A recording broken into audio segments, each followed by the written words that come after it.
Adam Schefter at ESPN says there's 275,000 people. Well, that was some party in downtown Detroit. 775,000 people, shattering the NFL draft attendance record.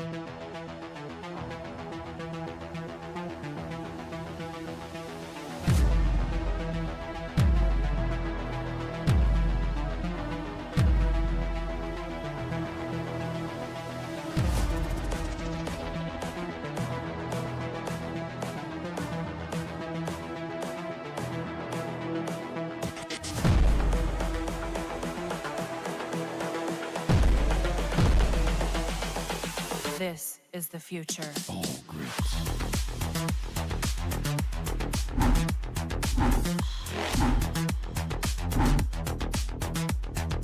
Evolution.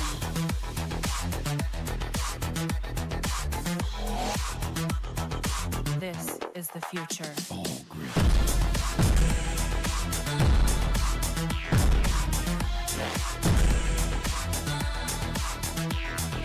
Evolution.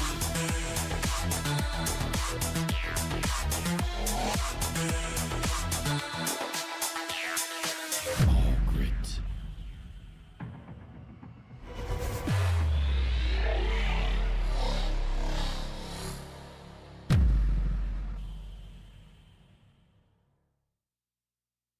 All right. Good morning. It's the Rise and Grind Morning Show. It's Friday. Man, it's the end of the week already, but we had some great news to kick off this Friday last night, finding out that Tate Rattled was signed finally, and he'll be in camp today at 8:30 this morning. He'll be reporting for his first duties. Oh, we got lights falling down. He'll be reporting for his first duties. We had a good conversation last night with a lot of questions, man, that came into the mailbag. And I'm probably going to get to a few more today. There were so many, I only got through like 10, which is a lot. And there's about 10 or 12 more. And there's a couple more that came in last night. So we'll save those probably for the weekend if we get a chance to jump on. But there is one I wanted to highlight just to kind of kick off the morning. But today's show, we're going to be getting into Tate Rattled, why his signing is important, what the impact is going to be on the offensive line with Taylor Decker out. How long is he going to be out? None of us really know. TJ Watt deal. What's going to happen with Aiden Hutchinson? Does this push Aiden's deal over $40 million? I know we've talked about it a lot, but I was a little bit surprised to see the deal that he had, which was just barely over Myles Garrett. But I want to do a stat comparison and kind of take a look at the way that Aiden's career started and TJ Watt's career started. And is there any identity here that we can find to say Aiden's going to get a $40 million deal or more? And then the impact on Parsons' contract. I think a lot of people believe Parsons' deal is going to be bigger than TJ Watt. I'm in the boat that I don't think that a 3-4 outside linebackers deal is going to affect Aiden a whole lot. I really don't. But we'll see. We'll see how the NFL treats it. Shemar Stewart going back to college. The potential. What that means, could he end up back in the draft next year? This is something that I flirted with the other day. Could he be a Detroit Lion after all? You got the best bets of all 32 teams, positional rankings of all 32 teams. And I think Riley's going to try to join. I'm not sure if he is or if he isn't. But if he does, there's a couple of topics that he's got on the sheet today that we'll get to as well. We'll be back here in about 15 seconds. Yeah, 1 2 1 2. 1 2 1 2. Mic check. Hey, can y'all hear me out there? Hey. Against all odds. Against all odds. Against all odds. Against all odds. Against all odds. Against all odds. Podcast. Shout out to Rockhound Detroit Lions, man. One pride.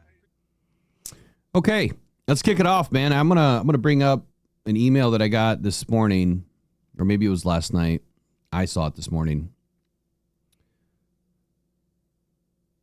And it was kind of following up on the Z question from last night. And I think it's a good question. So actually it came in this morning at 7-11. I'm sorry. Maybe it's good morning for them, but it's good evening for us. So it says, with all that has been said about Z not resigning so far, the one point that I have not seen anywhere is veteran treatment. We know that this administration and staff takes care of its players and support them in ways many teams do not. Do you think that this may be the case of, quote, we have a framework of a deal, but we will wait and let you rest most of camp before we sign you and have you report in? It's kind of what I've been saying the whole time, right? That I think that there is a framework. I think Brad Holmes kind of mentioned, he didn't necessarily say there was a deal, but there was a deal with the agent that just to kind of keep us informed, right? Just let us know what's going on with Z. And if something happens and he's going to get picked up, or, teams trying to sign him, just let us know. We'll at least that's what I took out of it. That's what I took out of the conversation that Brad had. This is probably 2 months ago around the combine when he was being asked a lot about edge rusher position. And the way I took that is we have a deal per se, but we don't have a deal.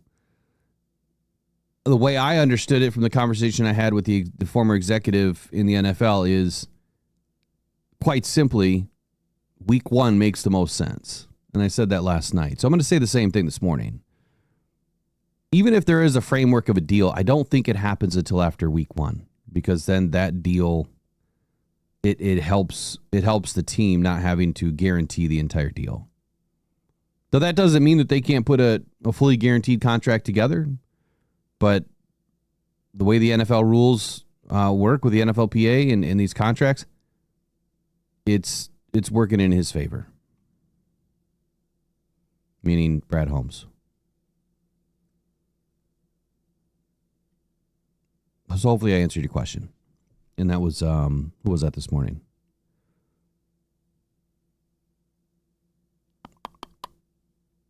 Oh, I just closed it too. Here it is. Thank you, John. That was from John this morning. So thank you, John. All right. So anyway, let's get into it, man. Tate Rattled signed last night. The holdout was over. It's done, but it is not done for the rest of the NFL. There's still a lot of second round picks that have yet to sign. I think this is going to change the dynamic in the NFL for a long time. So 15 hours ago, there was 22 draft picks that remained unsigned, of which 21 were second rounders. Tate Rattled was in that conversation.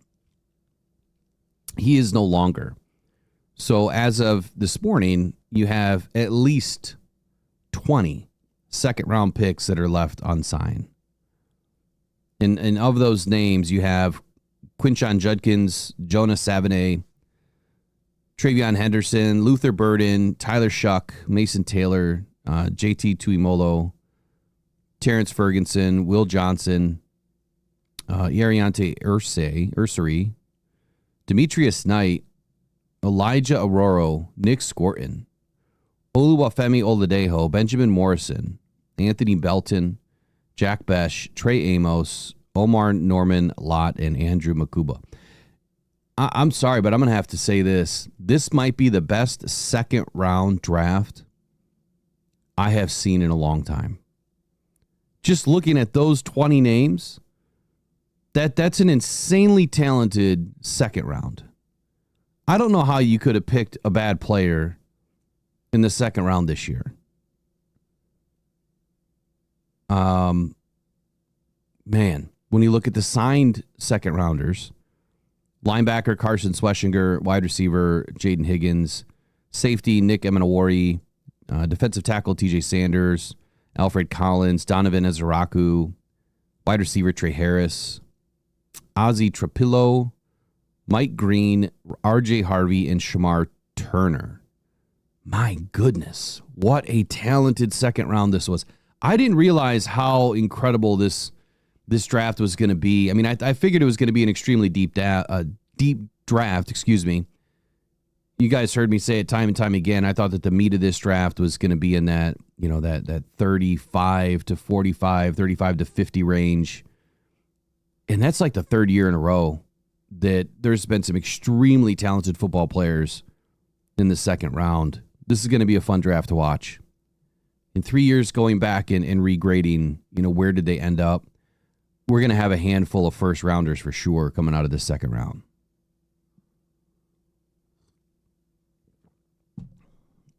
Anybody beat Trace this morning? Doesn't look like it.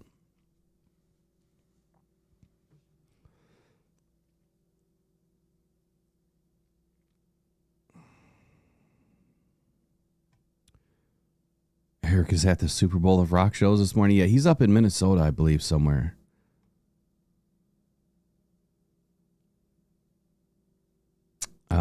Nick P says Trey Amos sign. That must have happened since last night. Trey Amos, like I've been saying, man, I think that he is going to be, one of the best cornerbacks out of this draft.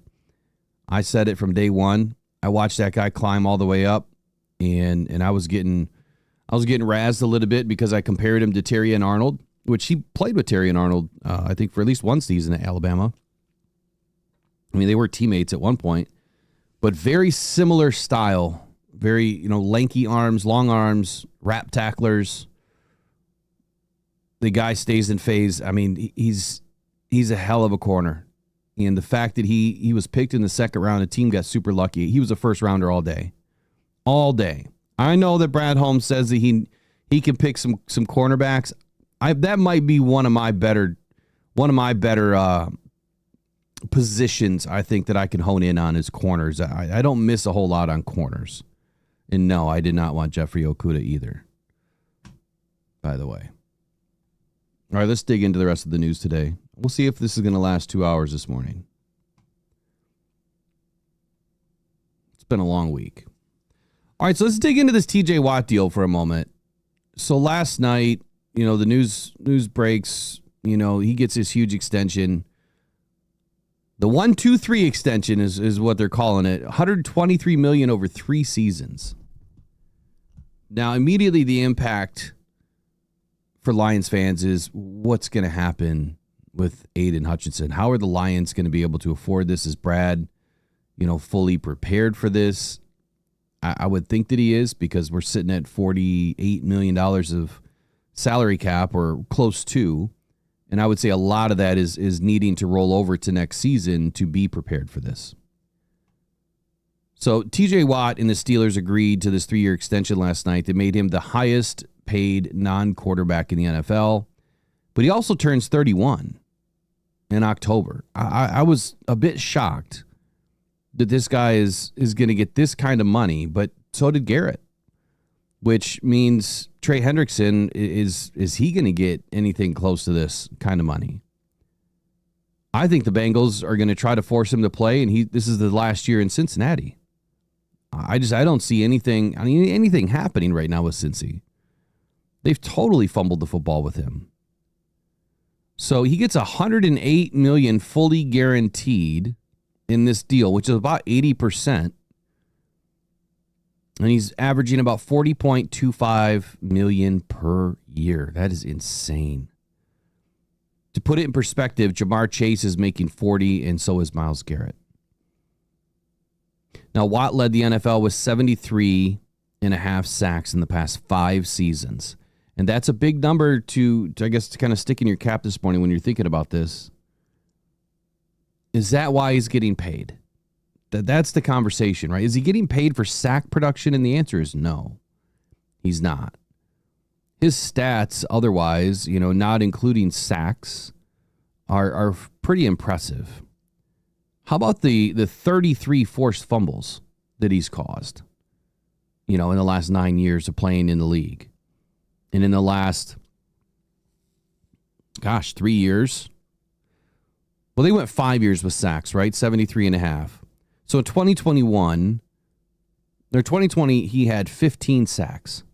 2021, he had 22.5. And 22 was his worst year ever as a pro. He only played in 10 games, 5.5 sacks.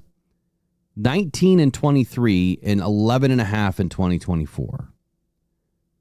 But here's the kicker. His forced fumble rate, it's insane to me. Just in the last 5 years, he's had 7, 8, 12, 18 forced fumbles. That is more than 4 a season.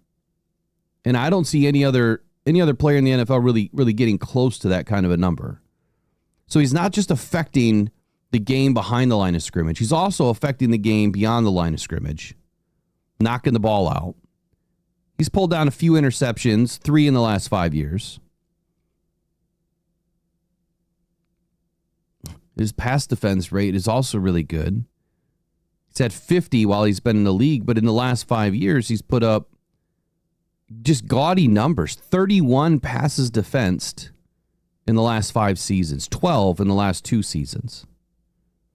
So there's more to paying TJ Watt than just on the surface, the sack numbers, right?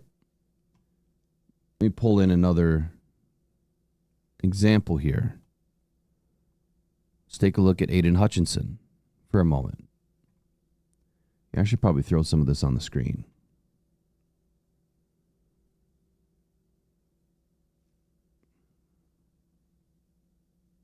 All right, take a look at the screen. Here you go. This is Aiden Hutchinson. See if I can make this a little bigger for y'all. Pause. You can hear your dirty minds already. All right, so this is Aiden's deal. This is Aiden's stats. Okay, let's look at the last 3-year comparison between Aiden and TJ. So forced fumbles. The last 3 years, so this is TJ's, right? And this is Aiden's. So in the last 3 years, Aiden has had 4 forced fumbles. TJ, 11. To TJ's credit or Aiden's credit, TJ has played about 5 games more than Aiden, roughly. About 5 in that same span. TJ has 5 more games. Now, in the season that he missed 7 games, he only had 1 forced fumble.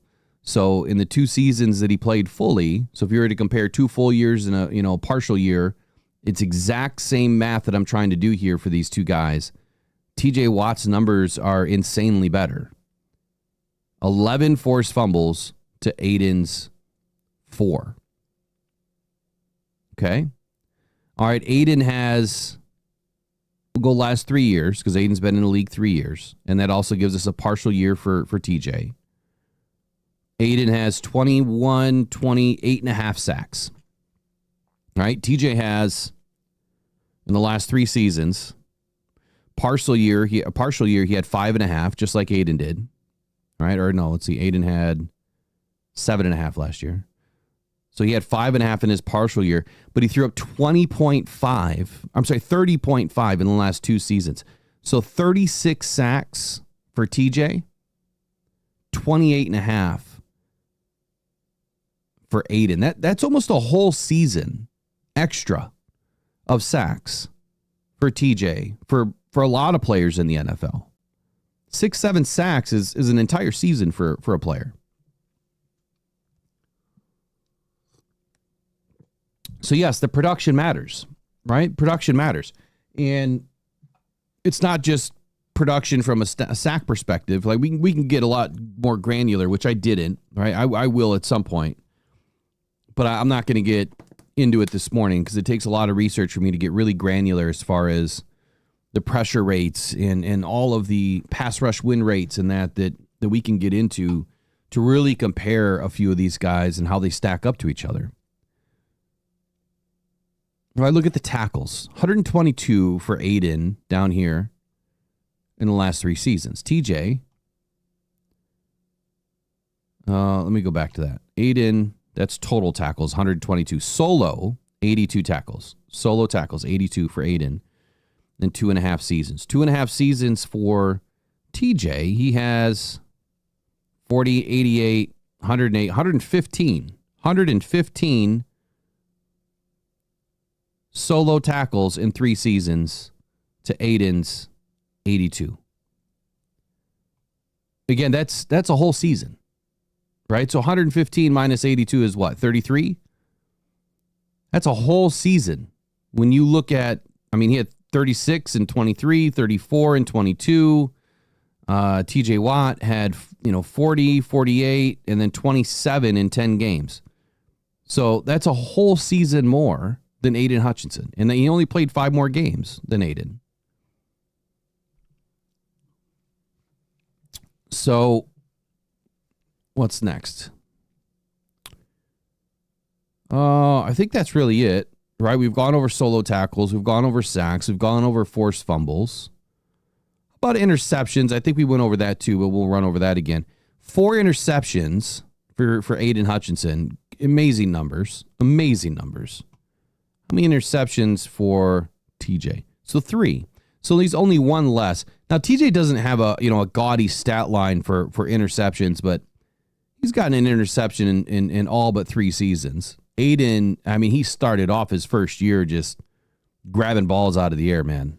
I'll never forget that game against the Bears where he's on the sideline and it almost looks like he's off on the sideline, right behind the sideline, and he creeps up and he just snakes that ball away from the flats. That was a super fun play to watch. Obviously, it was designed because that game was not close at that moment, and I think that was designed for Aiden to try to sneak in and grab one, which he did.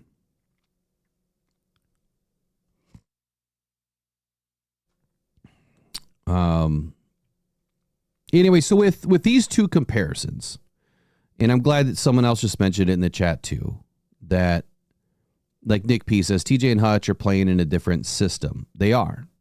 So you've got a 3-4 outside linebacker that TJ is. And then you have essentially, Aiden's in a 4-3-4-2 system. I was trying to look at his size comparison here. So TJ's 6'4", 252. Aiden's like what, 6'7", 268. I mean, TJ's like that. He's a prototypical perfect size defensive end. He's a tweener. He could be the big end. He could be the speed end. He's definitely a speed end, style, but obviously playing in that 3-4 system. So there's things that we have to take into consideration when we compare these players, and I guess how you would value them. I mean, my value doesn't mean squat. Whatever number I'm coming up with is just, it's a number based on a lot of different factors. It's a number that makes sense to me. I'm still putting Aiden in that 33 to 35, 37 area. And here's why. Let me go back to that screen. Here's why. So when you look at TJ's stats, okay, when you look at his stats, what do you notice? What do you notice every single season, right? So 2017, his first year, he has 7 sacks. He only played in 15 games, which there was only 16 games back then.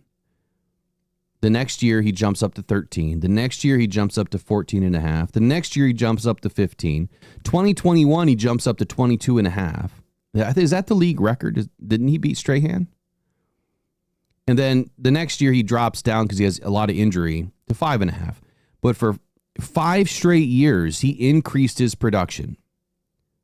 Drops off, has a bad injury-riddled season, and then bang, in 2023, he's healthy and jumps all the way back up to 19.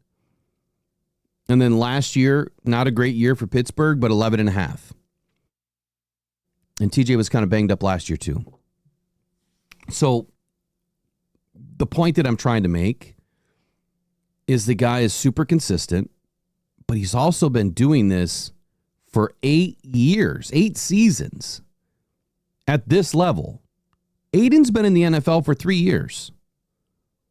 And if I were the NFL and if I were looking at this, I would put a new salary cap, into this system. I would say, okay, you're a first rounder. Everybody gets a new contract after 3 years. That's what I would do. And the reason why I would do that is I would then structure a 6-year contract.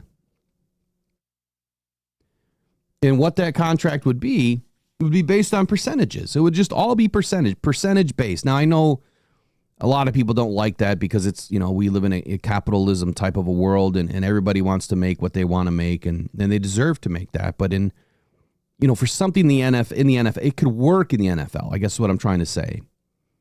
But let's just go with my theory here. I'm going to kind of make this up on the fly too because I didn't write all this out, put all my thoughts down. But I was thinking about it the other day. Everybody gets paid from the first round in their third season if they deserve to be paid, right? If you don't deserve to be paid, you don't deserve to be paid. But you have to meet a minimum threshold of the status quo, the metrics and the analytics and the stats. You have to meet a threshold, whatever that threshold is. And the NFL could put it all together because they have all the stats. So if you're a top 10% or top 15% at your position, well, then you're going to get top money. But you get a better contract in your third year because your rookie contract kind of sucks, right? Comparatively to what people are getting in their, what players are getting in their second contract. So in your third year, you get a bump. I'm not saying you go out and get $100, $200 million contract. No, you get a big bump. Let's say that your average year, depending on where you were picked, if you're a first rounder, your average is 10 million, but you're in a top 10%, of your positional group, you double it. And now you get 20 million for the next 3 years. So you get a 3-year, $60 million deal or 3-year, $75 million deal. But your next big deal comes in year 5. If you can make it to year 5 and you have been very productive and consistent, this is where you can set the market. So for the first 4 or 5 seasons, the numbers are kind of controlled with the NFL. This is your cap that you can make. But if you make it to year 5, then all bets are off. Now you can open up the conversation to make even more money than you made before. That'll save teams a ton of money. It'll save the NFL a ton of money. It'll lower the cap, expenditure for every team. Teams will be able to save. It'll keep more players on the roster. They won't have to lose all the players that they want to draft and develop.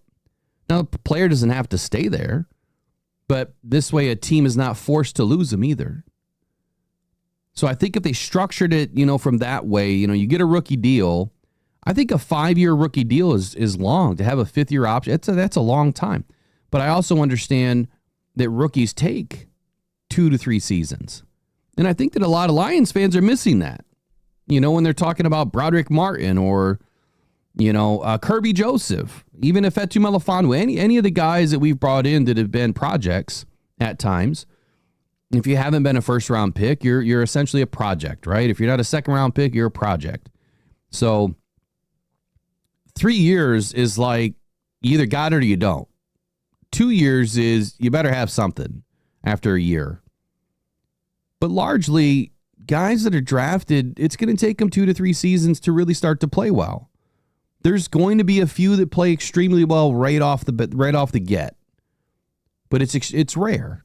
And so this morning, when we're thinking about the issue that we have on the defensive line, which we'll get into in just a moment, and the offensive line, this is Bromart season.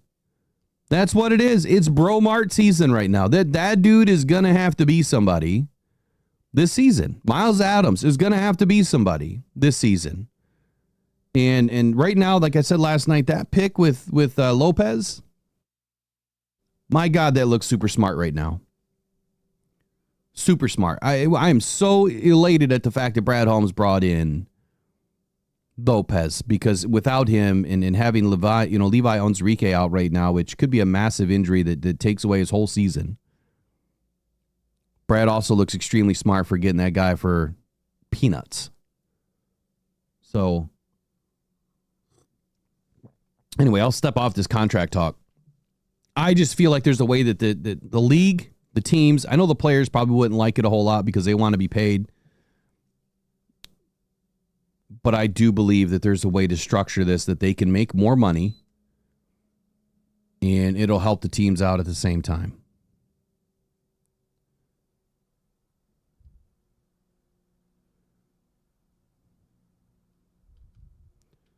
And it was nice and cold this morning. I even threw on a hoodie, and now I'm starting to get a little warm. Come on.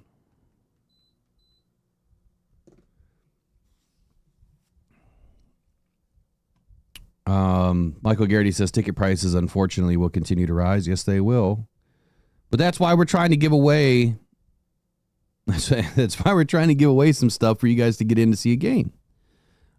Which, by the way, congratulations to you guys. Good job. Last night you hit a milestone. We crossed 9,200. We've been gaining every day.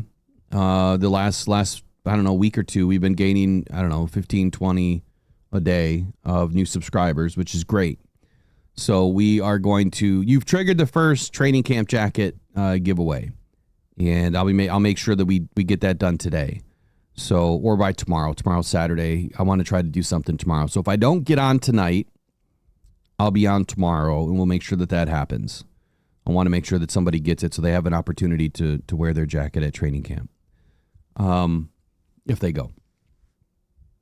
Okay, so the last part of this, this whole contract talk is how are these new deals going to impact Aiden? And I think that there's not a one-for-one comparison anywhere. I didn't even bring in Myles Garrett, but just look, I'm going to bring it in. Just look at his stats. This is why this guy is getting paid what he's getting paid. It's not even a comparison. Take a look at the screen. All right, so this is Myles Garrett.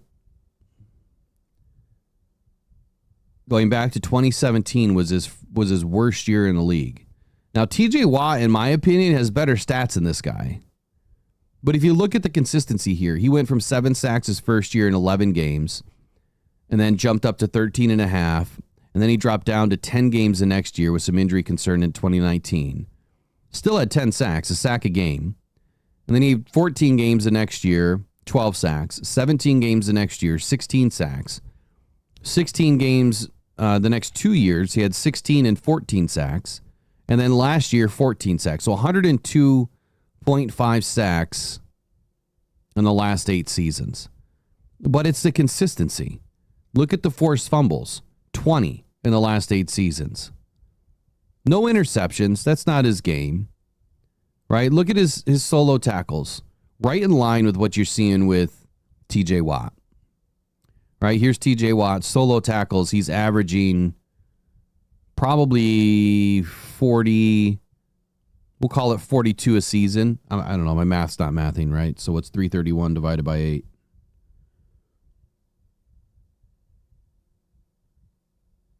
Okay, I was mathing. 41.4. So for about 42 a year. Myles Garrett is averaging about 32 a year.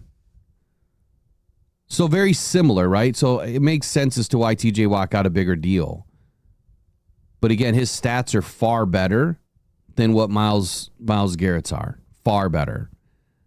Only one bad year really was 2022. His rookie year started off with 7 sacks. Myles Garrett started off with 7 sacks. But his worst year never went below that. Myles Garrett's never had less than 10 sacks in a season. Now, TJ Watt, he's also only had less than 10 sacks twice. And that was his first year and then the year that he was out for several games.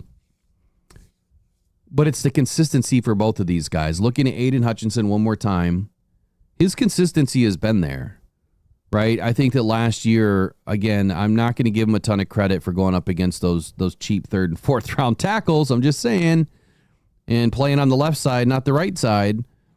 A lot of his sacks came from the left side, so he's not going up against the number 1. Now I get that. I get the scheme philosophy there. But if he was going up against number 1 tackles last year on the left or the right side, what is this number?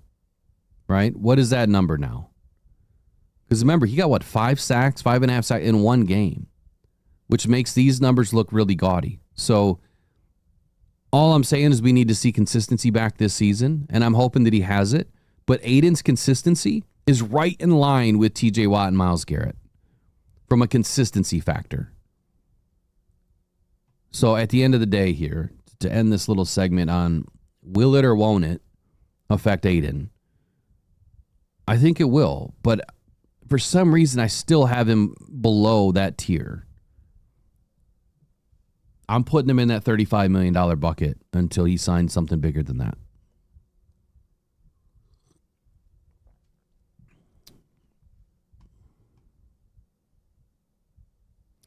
Peter Van Larhoven, you guys are talking about ticket prices in here.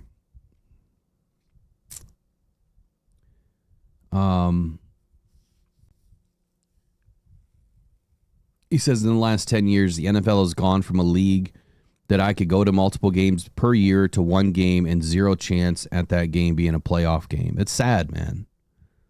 It's sad. And what makes it even more sad is the Lions have been pitiful, to be nice, for 5 decades, right? Just terrible team.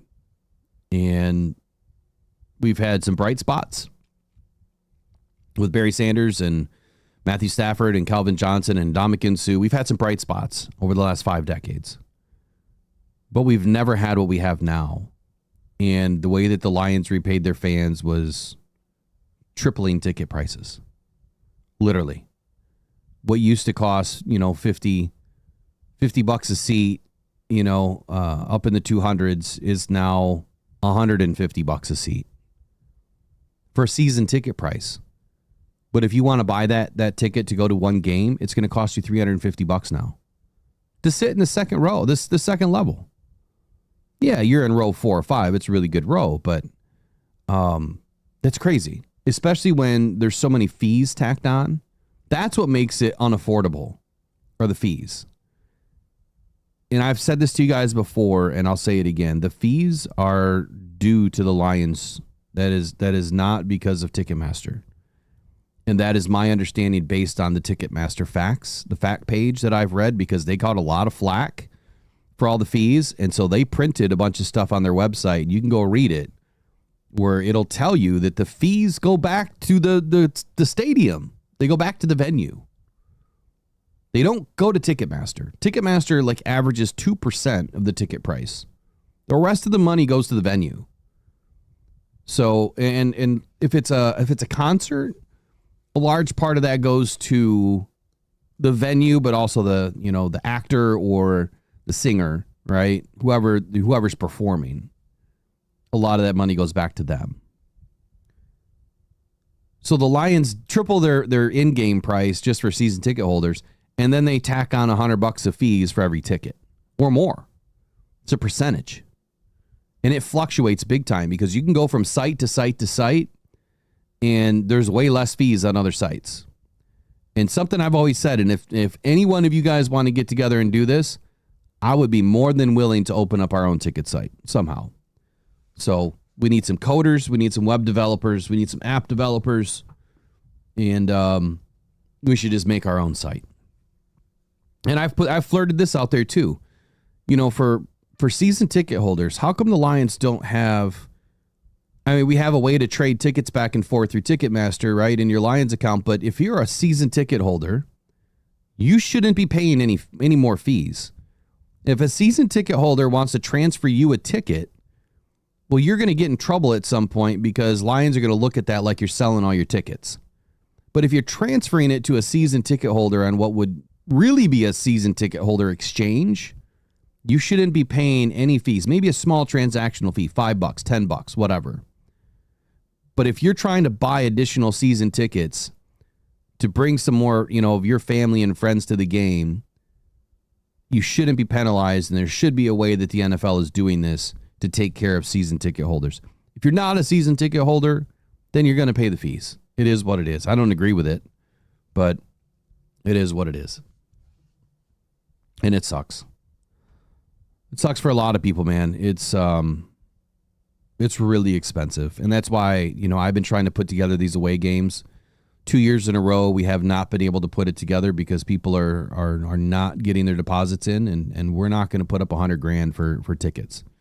So if you want to go to games, the best games to go to are away games. And if you want to get with me next year, by May 1st, so between the end of the season and May 1st, if you just get your deposit in, I can get you guys really good prices and tickets and affordable travel to go to away games. And it all benefits the Rockhound Cancer Foundation anyway. But what would cost normally, $350 to $450 a ticket to go to the game and cost you probably $1,500 to travel back and forth, depending on which game you're going to, at least, right? At least that amount.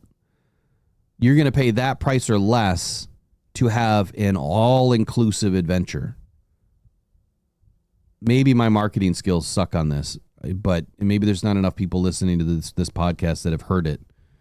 But next year we got to do it because we're missing out on a huge opportunity to show up in a bus with 50 fans at an away game. But then I found out this year that, since I've been talking about this, now another company jumped in and started offering the same thing, but their minimum price is $2,500. And I told somebody, what I was doing, who I thought was trustworthy, but apparently not. They went and teamed up with that company. So next year we'll pull it off.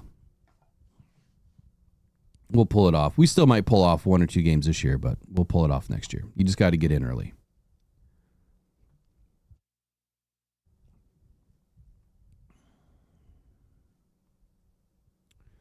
Okay, Shemar Stewart. So he's still not signed. He's still not signed. And I came across this article last night that was speaking to the fact of him possibly going back to college. Now, there's this rule in the NFL that if you do not sign your rookie deal and you sit out the entire season, that you could re-enter the draft next year. And so Ben Babby on ESPN wrote this article,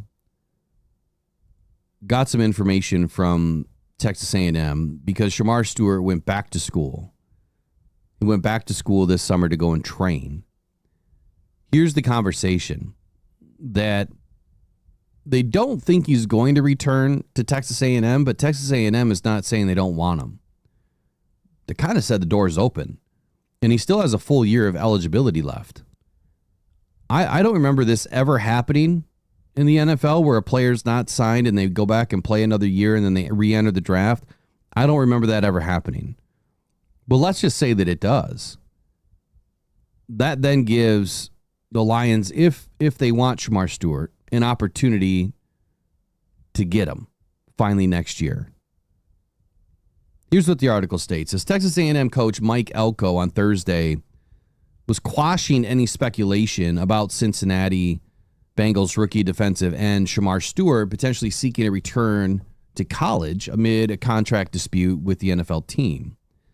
Now, yes, the defensive end has been working out in College Station with his former Texas A&M teammates this summer. However, despite speculation, Shemar Stewart will indeed be swapping his Aggies maroon and white jersey for the Bengals orange and black one. The quote is, "There's no intentions of Shemar to play for the Aggies this year," end quote. That's what Coach Elko had told ESPN Shea Cornett, but then he also said, quote, "But Shemar has been around. He's very comfortable in our program. He really likes what we do training-wise. He's been training, getting ready for his season in his year with the Bengals. We wish him the best," end quote. That is code for he's here. If he wants to play here, he can play here. But we're not going to tell you that we're trying to take him away from you, right? If something doesn't get worked out soon with Shemar Stewart and he ends up missing a couple of games, I think that's it. I think that if he misses a couple of games and it's over, he's probably going to go back and try to play one more year of eligibility, which, let's be honest, the dude's going to get paid in NIL money. He has been making good money. It's not like he's, destitute right now. Like, he doesn't have any money. Dude's got plenty of money. So the speculation obviously was raised about the possibility of him returning to Texas A&M. Final year of eligibility, playing one more time, and then the move would likely require a lawsuit, though, against the collegiate governing body, which I didn't understand this part. But a source close to Stewart told ESPN earlier in the week that although it was a possibility, the most desirable outcome was to play for the Bengals this season. So he wants to play. Now, Shemar Stewart backed this up by saying, quote, "In my case, I'm 100% right. I'm not asking for anything that the team hasn't done before. But in the team's case, y'all just want to win an argument instead of winning more games, in my opinion." End quote. We heard that about a month ago. And then all of this stuff breaks out about NFL collusion. And I think that this is kind of where Shemar and the rest of the second rounders have put their foot down and said, look, enough's enough. We know what's going on. You've tried to tamper with all of our contracts. And we're not going to stand for it anymore. We want what's right. We want what's ours. We've worked for this. We deserve it. Hey, huge applause to them, man, for standing up and using not only their voice, but all of their collective bodies to push back.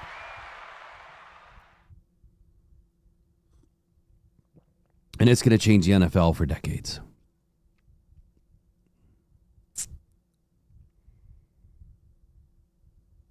Peter Van Laarhoven says, what is the annual ticket price for the lower bowl for season ticket holders? It depends on where you're at, of course, but we're right on the 40, about 30 rows up. I mean, I really couldn't, with all the tickets, it's kind of hard to know which amount is which, but I would say it's probably an average of $2,500 a seat per year, depending on how many games you have. It's about $2,500 a seat. Some are more, some are less. Obviously, the lower you get and the more, towards the 50 you get, the more expensive they get. There's some people that are paying astronomical amounts of money for tickets. But yeah, I'd say it's about $2,500 a seat. Pretty close to that.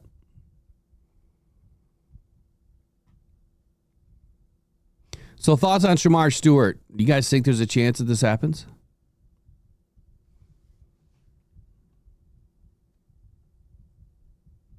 And if so, do you want the Lions to go after him in next draft?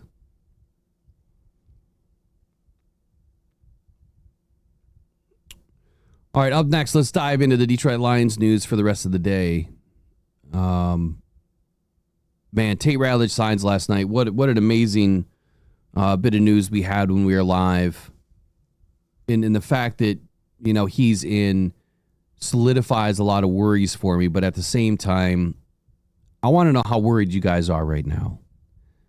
The Detroit Lions dropped their first PUP list. Now, why would they drop the injury list and everything before you get Tate Rattled signed? So you put all this panic out there, and then Tate gets signed. And who knows if he was even under contract while all that was going on. They're also, I've been looking at the back end for all of the images. Usually you have rookie images in the media and the NFL media site, and I don't see anything. So I haven't been able to use any headshots or anything for any of the thumbnails or any of the articles. And I'm wondering if they're waiting to do all of that together. They got all the rookies in. They're going to do it all together. If maybe they were waiting for that, I'm not real sure. But either way, they don't have it done. It's still not in there today. Hopefully it gets done over the weekend so we can actually have some good pictures to use. There's just not a whole lot out there for these guys, especially in their uniforms, that we can use. There's just not a ton available. But Tate Rattled gets signed. So last night we learned that Taylor Decker's on the PUP list. Now, yeah, we're a little bit worried, but at the same time, it's PUP. So he's physically unable to perform, which means that he can come back at any point in time. He's not NFI. If it was NFI, I'd be a little bit more worried, because if he was on an NFI list, that means that he would have an injury that was not football related, number one. or an illness that's not football related. So that's better news, but how bad is it? Obviously, the Lions don't think it's bad enough to put him on IR already. You know, where Levi is, missing the first 4 games. But it's still bad enough that we lost Frank Ragnow. We lost Kevin Zeitler, which we expected to lose Kevin. I don't think anyone in their right mind expected that we were going to retain him. Now going back, hindsight 2020, Brad should have spent the money. But that maybe didn't even matter. He probably still wanted to go back home. So we lose those 2 pillars, right? A lot of experience, a lot of games, collective games. And now one of your pillars is down. So Giovanni Manu, hey, it's time. It's time, buddy. It's time to shine. It's time to see what you got. But not only that, it's Christian Mahogany, it's Miles Frazier, it's Dan Skipper. I bet you Dan Skipper's probably getting the brunt of the work, starting tomorrow. But Giovanni Manu's been getting 3 days of work, and he'll get in a lot of rotation over the next few days, as long as Taylor Decker is held out. So, a little bit concerning that our offensive line, to quote Riley last night, so in the group chat, I texted the guys and I just said, FUK. Like I was heated that we're starting camp off this way. But at the same time, I'm saying, look, I'd rather have all the adversity now than in the middle of the season. So Riley last night says, man, the offensive line went from take that shit to the bank. We knew we would dominate the trenches to having me nervous. Dude, I echo the same sentiment, man. I'm a bit nervous about this offensive line. And matter of fact, I was going to highlight the positional group rankings right now. The Lions' offensive line has dropped out of the top 10. We went from the best offensive line in the league to outside of the top 10. I'm hoping those rankings will change as the season gets going. And the powers that be see that the Lions are able to put it together and they had a plan all along. That's what we're hoping for. That Brad had a plan all along and that the offensive... If our offensive line fails miserably this year, then you can cash in the season. I'm sorry. The defense isn't going to be that great to where they're going to be able to win games by keeping teams under 10 points. I think that our team can score at least 21 points in a game, but if you're letting up, 20 points a game, that's going to be, every game is going to be extremely close, which it probably is going to be that kind of a season. It's probably going to be the Cardiac Cats kind of a season again. Last year, man, you could enjoy it. You could sit back and watch these guys do whatever they want to do. This year, it may not be the same. It may not be the same. Bill Rowland says, I'm wondering if all these guys on PUP list is just a way to squeeze more guys into training camp. So that's a good idea. We learned some things with all this collusion stuff too. And it's funny because I've mentioned it multiple times in previous podcasts, and I'll get into that in a second. Let me write that down. I don't want to forget that. So I want to talk about injuries and collusion. Now, I am going to do a full collusion episode. It may get done this weekend, but I'm still in research phase. I could print the same dribble and drab as everybody else, but you know me, I don't do that. I want to come with facts and bring the information. The Los Angeles $1.99 Super Chat says, our offensive line needs a reset of fresh and young players. Well, I think we're going to get it this year. Penei Sewell's young. He's obviously sticking around. But everybody to his left is going to be new outside of Graham Glasgow and Dan Skipper as far as guys that actually get playing time.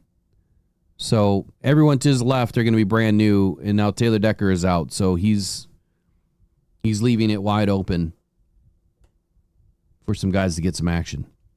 But yeah, to your point, I think that we do have a good collection of young guys that can step in and play some football for us. So we'll just see how they do. So how concerned are you? Thumbs up, thumbs down.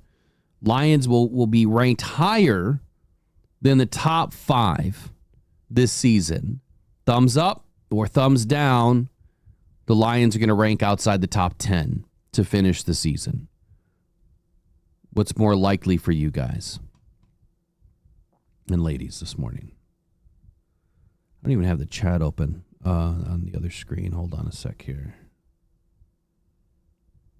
I can't drop anything in the chat if I don't have it open. Do me all a favor this year, as we get going throughout the season.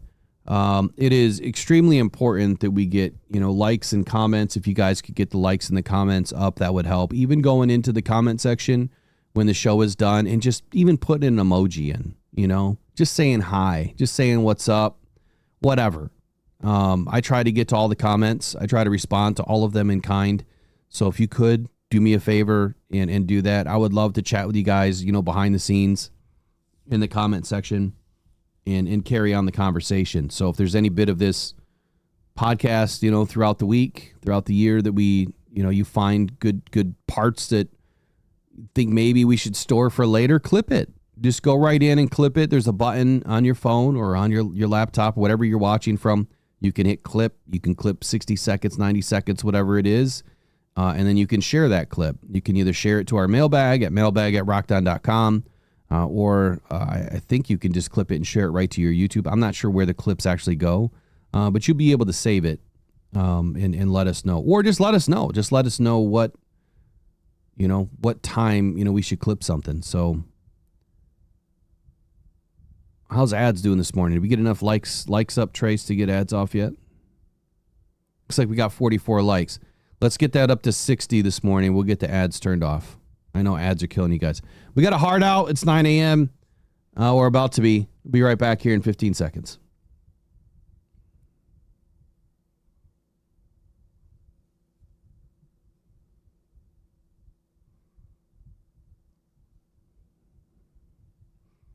All right, if you didn't know by now you do that Pro Sports Zone is the official sponsor of the kickoff countdown clock. Lions and Chargers Hall of Fame game will be live in front of your television sets or in person if you travel down to the Cleveland area. 13 days, 10 hours, 59 minutes, and 27 seconds.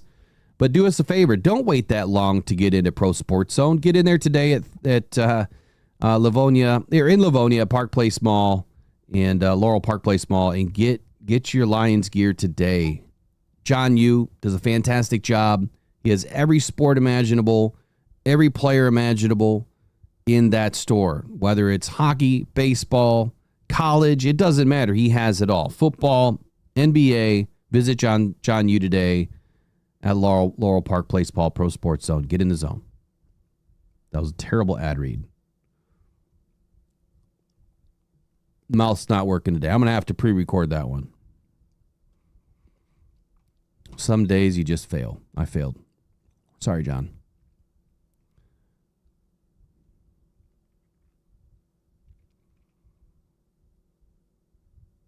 Okay.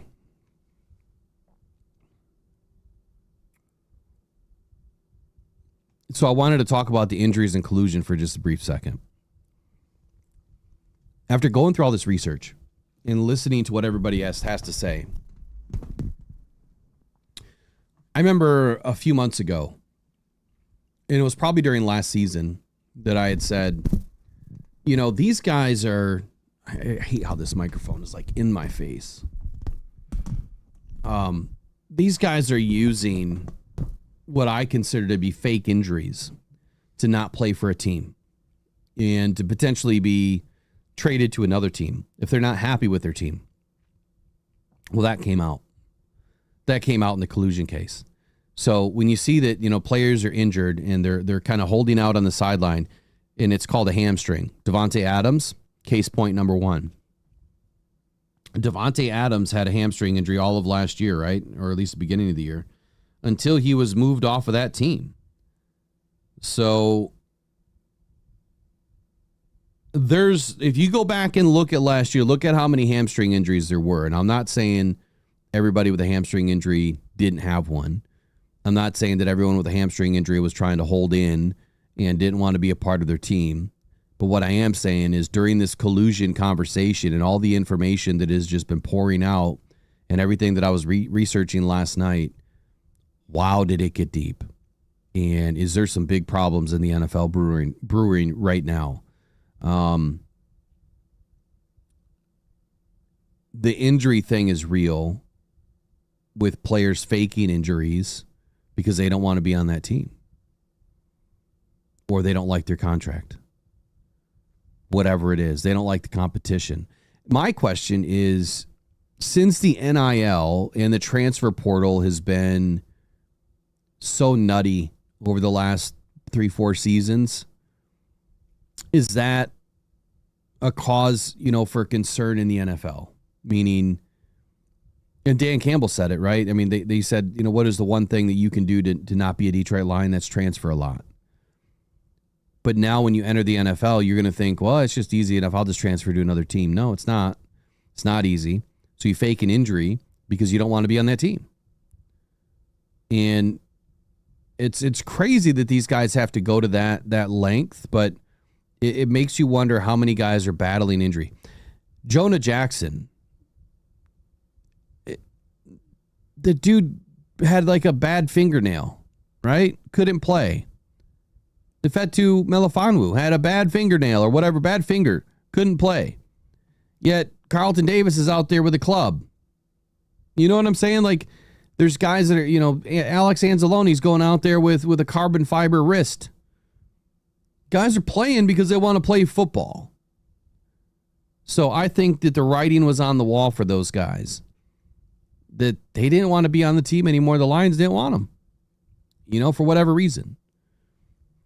So there's a ton going on. And again, I don't want to get too lost in the weeds on this because I don't have all of my research in front of me and I don't want to misquote myself, but this is a big problem in the NFL. Collusion is a big problem. And it's happening. See, Brandy Coffee says the Rockhound Detroit Lions logo would look sweet on a hoodie. Yeah, it should be up. Is it not in the store? Don't tell me it's not been in the store this whole time. I uploaded a lot of stuff. Brandy, I'll make sure it's in there today. I'm going to make sure it's in there today. I just got an email from somebody. Hold on.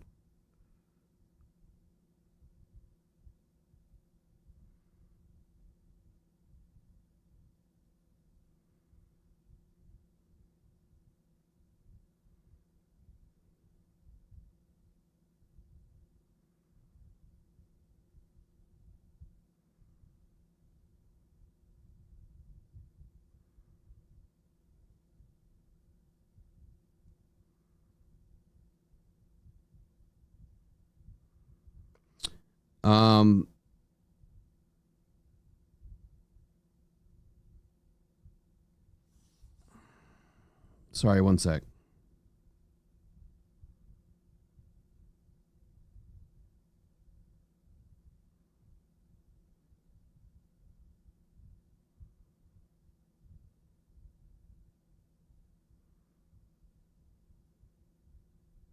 Training camp tickets.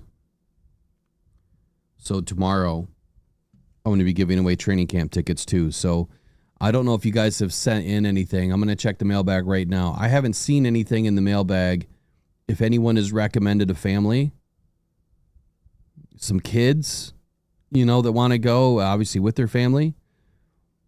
But if there's a family that is super deserving of training camp tickets, since the ticket allotment is light this year, we used to have, over 100 tickets to give away. And then I would still be able to go to every game or every training camp practice. This year it's a little bit lighter. So I'm going to have 2 and 4 game packs or 2, maybe I just do a pair of tickets to multiple dates. If there's a family that is extremely deserving, please email me at mailbag@rockdown.com. I want to get them there. That's the whole goal, is to to change somebody's life a little bit, right? That's what this channel is all about. Not only with the Rockhound Cancer Foundation, but it goes deeper, right? We're trying to connect Lions fans to the team. We want to be that bridge between, the fan and the team as much as we can. Just like all the other podcasts do, just like all the writers do. We want to be a bridge, but I try to take it further, and give someone an opportunity that maybe they didn't have. A lot of people will get tickets they won't even use, and they won't even think twice about trying to transfer them to someone that can use them. So let me know, please. Mailbag@rockdown.com.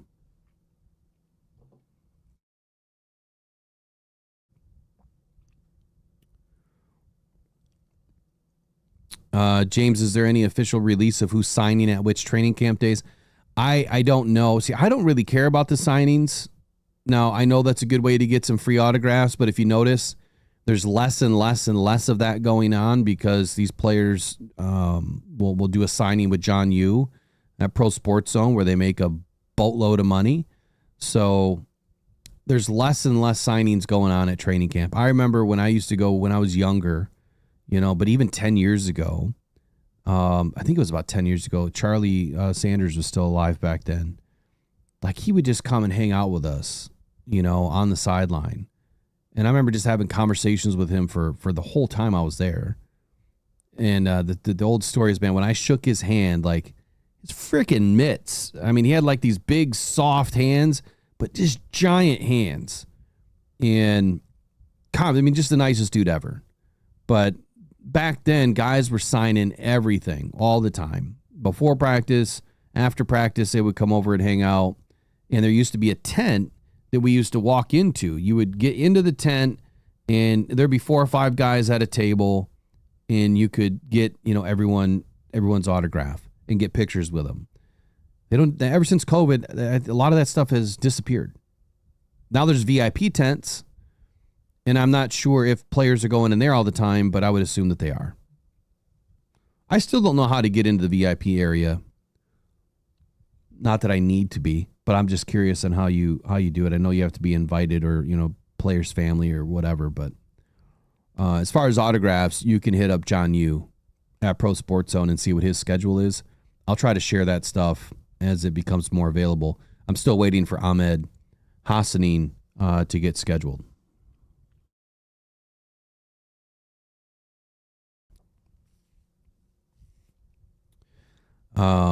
Brandy, you got stuff for them to sign. What do you mean? I've sent you multiple helmets by now. You just bring the helmets with you. Put them in a bag, clear bag. Make sure you guys read all the rules for training camp. Okay, so I'm going to move on. The NFC North report of the day is positional rankings for all 32 teams. And I thought this was good information by PFF. So if you don't have a PFF account, there's stuff you can get in the free PFF account, but I have a premium account, so we get access to all sorts of things that you guys can get access to. It's not that expensive. It's about $100 a year or something like that. It's worth it. Otherwise, you'll just get the information here on this channel. Be more than happy to do PFF segment every week, which is kind of what we're headed to, is just a PFF segment to kind of run through everything that they have going on in that channel. So running back rankings, I'm going to ask you guys right now, if you have looked at the PFF, great. But if you haven't, where do you think the Lions running back ranking is right now today to start camp?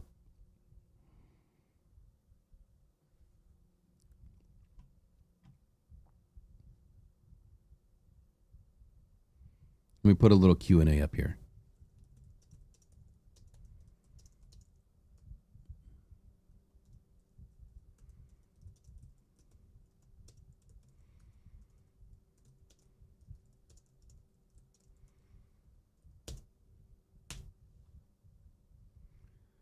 So 1 through 10, we'll do top 10.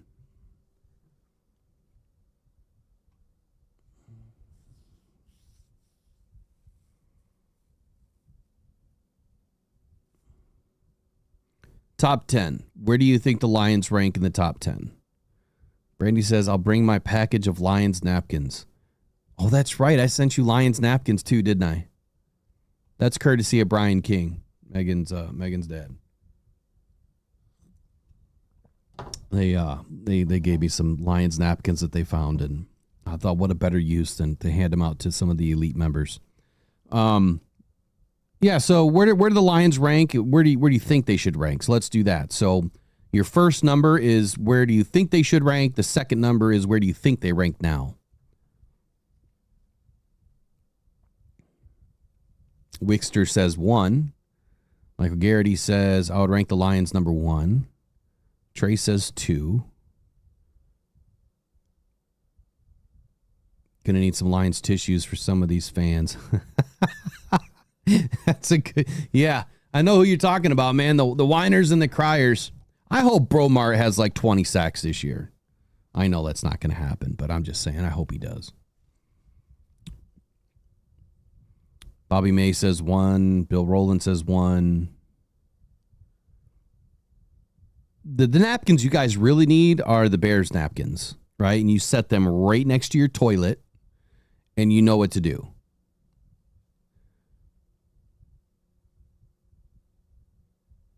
Bill Rowland says he's still a Bromar fan. That's good. That's good. I am too. Warnery U of M Dad says 3rd. So you guys, I mean, you get it, right? I mean, this one shouldn't be hard. This should be one of the easiest ones out there to get right. And the Lions are actually ranked 2. So taking a look at the teams that are in front of the Lions right now, the Baltimore Ravens, they reign supreme this year in 2025. They have the NFL's highest graded running back room from last season with Derrick Henry. It's a pretty talented unit behind him. You got Justice Hill, Keaton Mitchell, Rasheen Ali. But last season, I mean, Derrick Henry, he led the position with a 93.5 PFF rushing grade, as well as 89 missed tackles. Now, it's really tough to tackle that dude anyway, but 89 missed tackles, 6 yards a carry. And at this point, his eventual decline isn't believable until we see it, according to PFF. They don't see Derrick Henry slowing down anytime soon. So alongside Henry, like I said, is one of the NFL's best third down backs in Justice Hill. Last season, the highest graded running backs in the league. And I still don't understand how Jahmyr Gibbs wasn't in the top 5. James Conner was higher than Jahmyr Gibbs at a 90.4. Bucky Irving, a 90.8. Josh Jacobs, a 92.3. Bijan Robinson at 92.8. And Derrick Henry, 94.1. How is that even possible? How is it even possible that Saquon Barkley and Jahmyr Gibbs did not finish in the top 5 for highest graded running backs last season? Saquon went for 2,000 yards. And Jahmyr Gibbs put up, what? What did he have? A total of 2,000 yards last year? You know, run and pass? We're pretty close to it. It's insane to me. But the Detroit Lions ended up at number 2. Obviously, we have this dynamic duo, and I think that is more impressive to me than anything. That you have 2 guys that are able to put up 1,000 yards. You have 2 guys that can put up 500 yards through the air. And this year, I think that they're going to be a little bit more reliant on Jahmyr Gibbs. And in this dynamic duo, obviously earns the top spot for the duo in the league. I don't think there's a better duo anywhere. But Gibbs finished 3rd among qualified running backs. See, this doesn't make sense. With a 91.4 PFF rushing grade. 2nd behind Derrick Henry in yards per carry at 5.7. Derrick Henry was 6. So he was 2nd or 3rd with a 91.4 PFF rushing grade. But offensively, let me just go to this link here. Oh, they didn't link it. Yeah, they did link it. Hold on.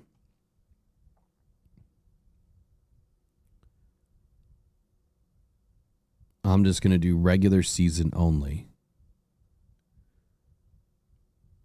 All right, here we go. Rushing grades.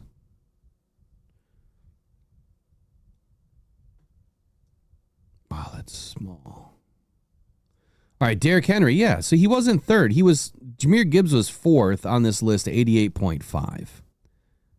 So that's kind of weird. The list that they posted here is his highest graded NFL running backs in 2024. This cutout that they put here, not even close to what opens up in their in their sheet, and it's not even accurate. What's going on here? Jahmyr Gibbs was 6. He was tied for 6 with Kenneth Walker at 88.5. He had a 90.7. 90.7, which put him 4th in overall rush. His run blocking grade, he was, I mean, that was pretty good too. He was in the top 6.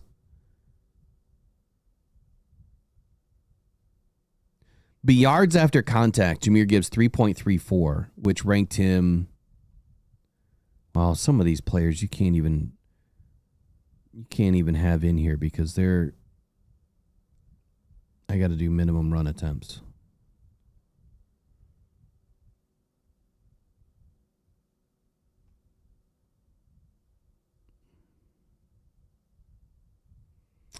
All right, so yards after contact. If we do at least, a couple hundred rush attempts, Jahmyr Gibbs was 6, 3.34. Bucky Irving was first at 4 yards a carry. That's insane. 3.34 yards after contact. A third of a first down. So anyway, going on. I'm not going to dive deep into the stats this morning for these guys. Here's what they said. Detroit's dynamic duo, Jahmyr Gibbs, David Montgomery, earns the team a high spot in these rankings. Gibbs finished 3rd among qualified running backs with a 91.4 PFF rushing grade, second behind Derrick Henry in yards per carry at 5.7. Montgomery wasn't far behind, placing 16th in the PFF rushing grade and leading all backs with a 90.7 receiving grade.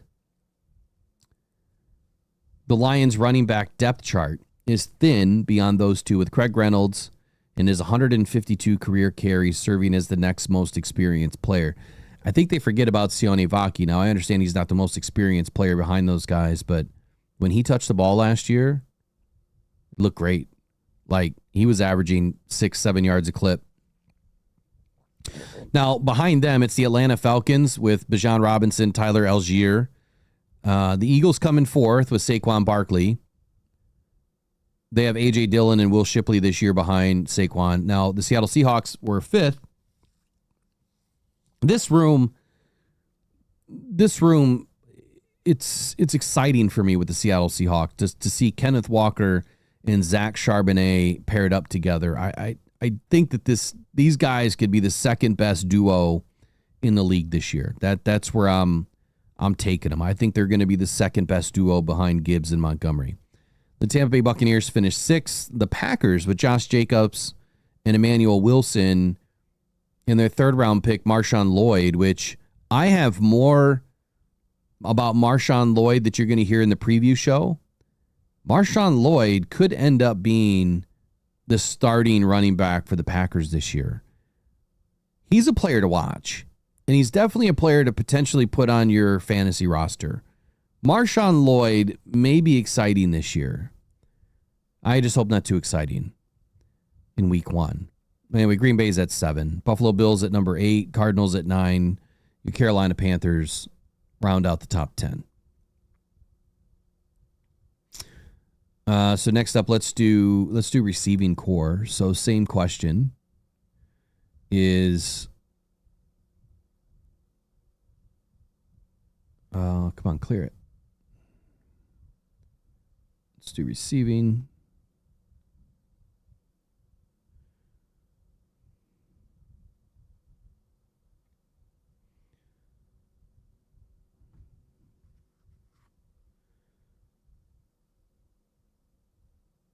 Come on. There we go. All right, so where do you think the Lions receiving core is going to start the season? Where do you think they belong? It would help if I could write, huh?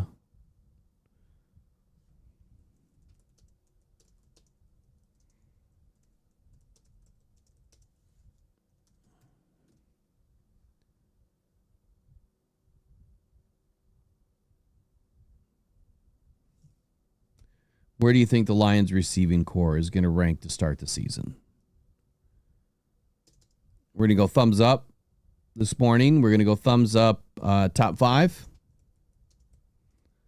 And we're going to go thumbs down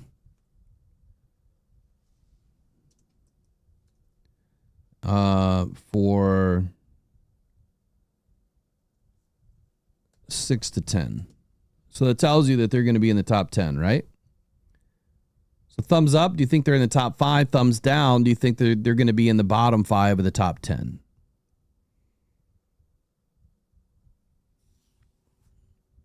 U of M Dad says thumbs up.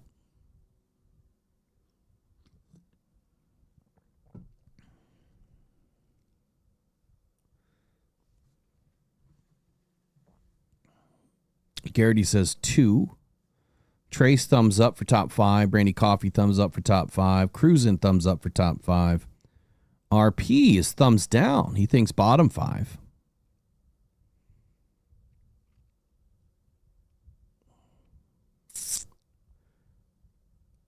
Garrity says behind Cincy.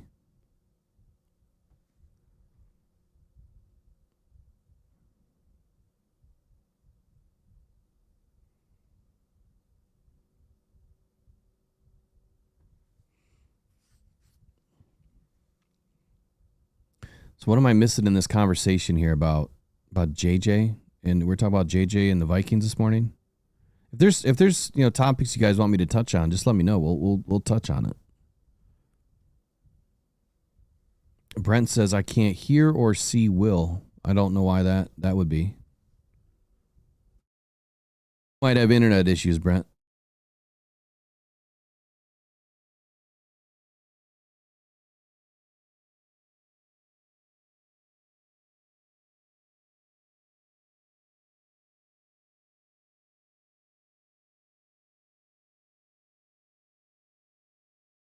Yeah, everything's all good on the stream, buddy.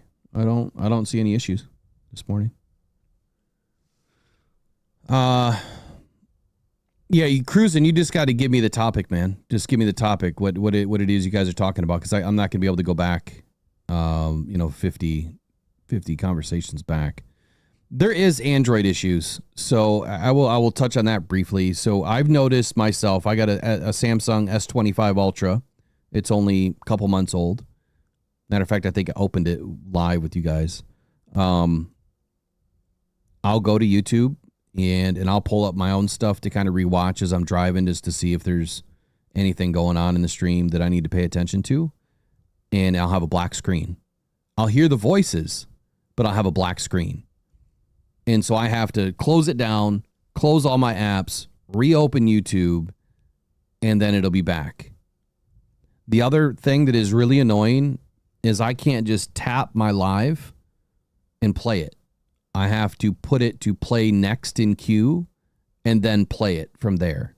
It's the dumbest thing I've ever seen. And I thought it was my old phone, but I am going to go back to, matter of fact, I can trade my phone in anytime I want. I think I'm going to go back to Apple. I've never had these issues with Apple. But just make sure in your Samsung, just go to your Play Store, go find your YouTube app, and make sure you don't have any updates. That's the most important thing, is to make sure you don't have updates. And then also when you come into the show in the morning, the first thing you want to check is the quality. So if you tag the cog wheel or tap the cog wheel up in the top right, and then you go down to quality, like right now mine is set to higher picture quality, but you can set those settings to whatever you want it to be. My suggestion is to set your settings at 1080. Or 720. 720 will give you the most consistent stream no matter where you are and what your internet is. But I stream in 2K. So your phone may not be able to handle 2K, or your internet may not be able to handle 2K. I'm not streaming in 60 frames a second anymore, because that causes a lot of trouble for people's phones, especially if you have an older phone. So if you check those few settings, no matter what podcast you're watching or listening to, those are the settings that you should pay attention to. Updates, and make sure that your streaming quality is set to 720 or 1080. So let me get through these positional grades, and then cruise and remind me of what you guys are talking about. And we'll touch on it. So back to the receivers. The Detroit Lions receivers this year are ranked number 4. I was a bit surprised at this ranking, but then again, I think that I was pretty clear in what I've been saying all week long, that I think we have a really good receiver group. I mean, you tell me another 2 starting receivers, outside of Amon-Ra St. Brown and Jamison Williams on this team. How many teams have that? Not many, right? I think that there's a few teams, but actually we'll go through it, right? The Eagles are number 1. They have A.J. Brown and Devonta Smith. And I would say that those 2 receivers are more alike than they are different. See, the Lions have something totally different. They have the lanky, now, Jamison Williams is not tall. I think he's 6'1", but he's super speedy, and he's got lanky arms, so he's got a good wingspan. So we got a guy that can take the top off the defense. Amon-Ra St. Brown can play outside. He can play underneath. He can play, in tight. He can play everywhere. So I think that when you look at the comparison with all the other teams, I would say that the Lions have the best mixture, if you will, of receivers. But putting them at number 4, I guess I'm not super surprised in the ranking. Eagles at number 1, A.J. Brown, Devonta Smith, as well as including the running back Saquon Barkley, and then their tight end Dallas Goedert. So they didn't just include the receivers in this ranking, which I found kind of odd. That this is supposed to be, in my opinion, I thought it was receiver ranking, but it's not. It's receiving rankings. So they're including the entire team, the entire receiving core, if you will, of each team. So the Tampa Bay Buccaneers at number 2, Emeka Egbuka, Jalen McMillan, Rashad White, Mike Evans, Chris Godwin, Bucky Irving. Now, Emeka Egbuka is an interesting pickup for Tampa Bay. I think it's a great pickup for them. We'll see what he turns into. I think he could end up being a pretty electric receiver. Jalen McMillan, we'll see what happens with him. Matter of fact, let me click on his profile real quick.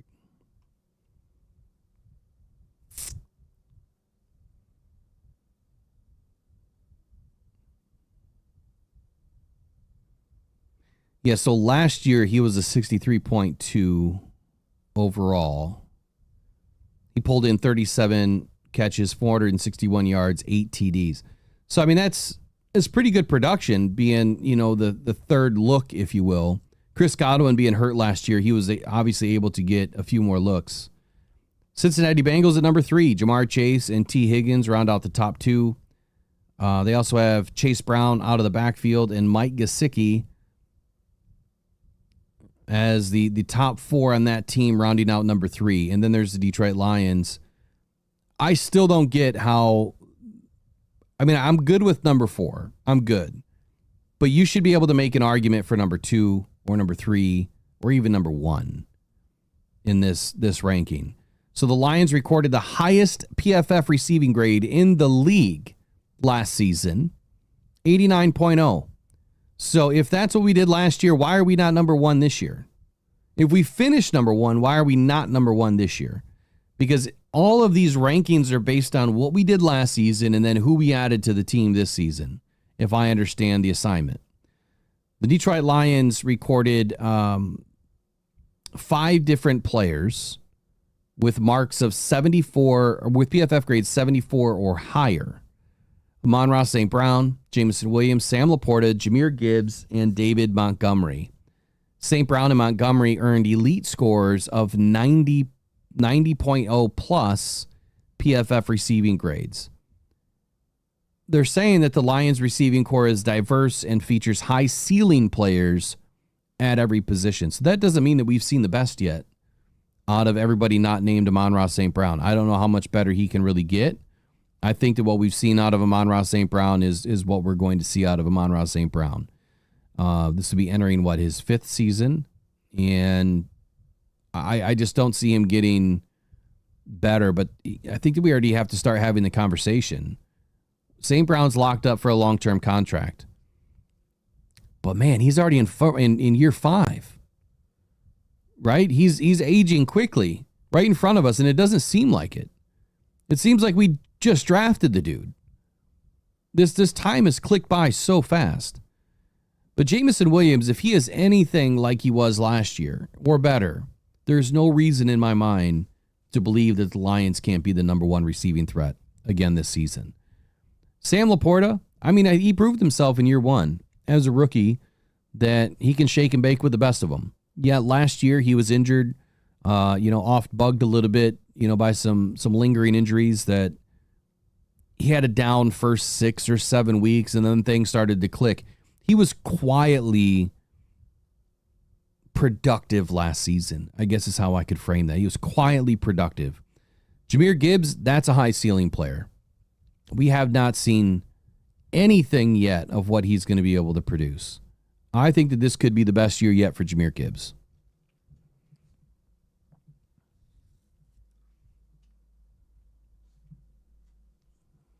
San Francisco, after all their losses, coming in at number 5. So it even says that their receiving core is unknown. Brandon Ayuk's recovery from ACL and MCL tears. Christian McCaffrey's limited playing time last season dealing with PCL and ACL or Achilles injuries, excuse me. But the fact is, according to PFF, that he earned an 84 plus PFF grade, Christian McCaffrey did, in 6 of his 8 seasons. They have George Kittle, of course. They have Juan Jennings and Ricky Pearsall. But they don't have Deebo Samuel.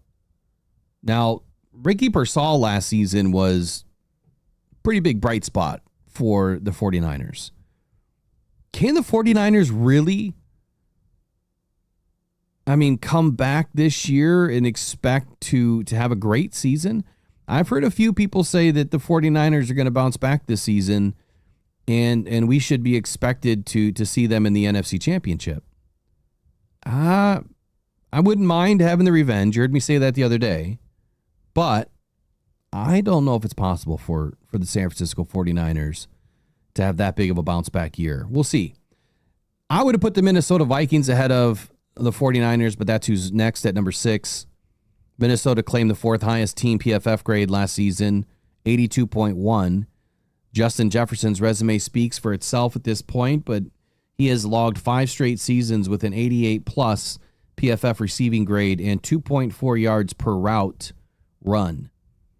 Jordan Addison, TJ Hawkinson, and Aaron Jones all recorded PFF receiving grades above 70 in 2024. And the Vikings also added Ty Felton, Rondale Moore, and Jordan Mason to the mix in 2025. I missed a super chat. Uh-oh. How did I miss the super chat?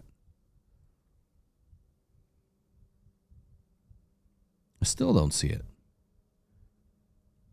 Oh, here it is. It didn't pop up. Michael Garrity says we need another live podcast at Pro Sports Zone. Michael, will make it happen. We'll make it happen. Matter of fact, I'll probably do it before a training camp day. And I'm thinking I'll probably do it before the night practice if I get tickets to the night practice. If anyone has extra tickets to the night practice, I would love to go. We'll see if the rep comes through the next couple of days. But I think that would be the best day to be able to do a podcast there. Otherwise, I'm going to have to do it on a weekend. So, thank you, Michael. That was a good time, wasn't it, man? It was good. We had a private exclusive tour of Pro Sports Zone. Or we had a private exclusive shopping experience. You guys got in before the doors open with special discounts. And so if we do that again, we got to have a bigger turnout. We'd still had a pretty good turnout, and he put in some pretty good numbers before the store opened. But this time, I think we're going to have to pump it up a little bit. Miami Dolphins coming in at number 7. Tyreek Hill, Jalen Waddle, Devon H-Chain, and Jonnu Smith. That's a really good receiving core. I just don't trust Tua Tagovailoa. The Rams coming in at number 8. This one has me a little miffed at the ranking. If Puka Nacua is healthy, he's dangerous. If Devontae Adams is healthy, he's extremely dangerous with Matthew Stafford's arm. Tyler Higbee will be back, and he'll be finally healthy after Kirby knocked him out a couple seasons ago. And Jordan Whittington, I think that we saw enough last year to realize that you cannot count out Matthew Stafford with any receiver. Tutu Atwell, the same thing, man. You just can't count out these guys with Matthew Stafford throwing them the football. Stafford still has a very live arm. He needs to stay healthy for this Rams offense to have success this year. There's really not a succession plan beyond Stafford. Chicago Bears at number 9. I could agree with this, but they have a pretty dangerous receiving core with Rome Odunze, DJ Moore, Cole Kmet. They added Colston Loveland and Luther Burden this year. They parted with Keenan Allen, but the two additions, Colston Loveland and Luther Burden, those could be, fairly dangerous pretty quickly. This might be the best receiving core in the NFC North next to the Detroit Lions in short order. But when you look around the NFC North, I don't see a tougher division offensively in any other division, honestly, where you have Chicago Bears with DJ Moore, Rome Odunze, Cole Kmet, Colston Loveland, Luther Burden. You have the Minnesota Vikings with Jordan Addison, TJ Hawkinson, Aaron Jones, Ty Felton, Rondell Moore, Jordan Mason, and Justin Jefferson. TJ Hawkinson, I'm not crazy in love with, but then you got the Lions, of course, with Amon-Ra St. Brown, Jamison Williams, Sam Laporta, Jahmyr Gibbs, David Montgomery. That's pretty impressive stuff, right? And then let's find the Packers. Where are they ranked? Way down at 21. So Josh Jacobs, Jaden Reed, Tucker Kraft, Romeo Dobbs, and Christian Watson. And then they also added the rookie Matthew Golden this year, which, funny enough, not really emphasized in this ranking for PFF.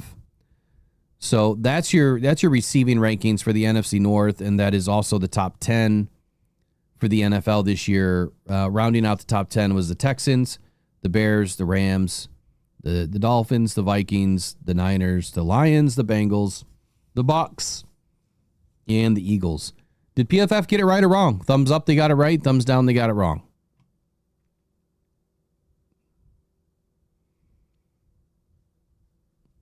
Okay, we're coming up to 9:40. So, you guys just hit 60 likes. All right, we'll turn ads off for a few moments here. Next time, let's try to get it done before 8:30. Get in, smash the like button before you even get in, and that'll help us get ads off during the whole experience this morning. All right, so cruising. Remind me what your conversation was. It was about J.J. McCarthy. I gathered that much. And so since we're talking about receivers, and J.J. McCarthy is going to be a big part of that. Yeah, that's right, Trace. The NFC North has the best receiver group aside from the Packers. So what did I miss in this conversation? It was about...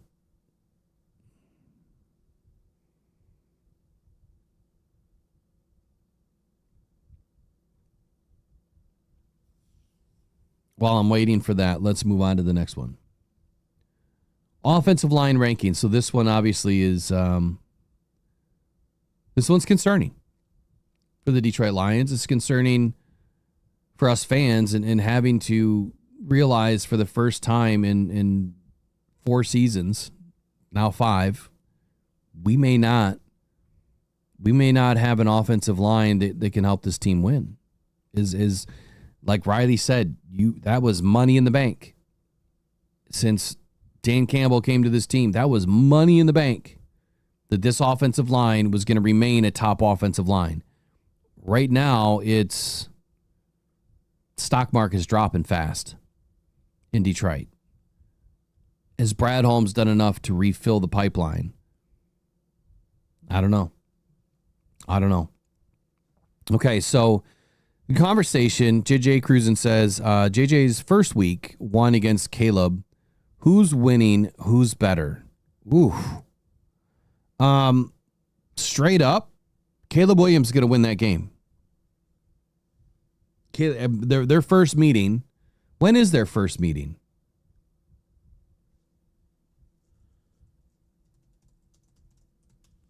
That's going to matter too. So Lions and Packers to open the season.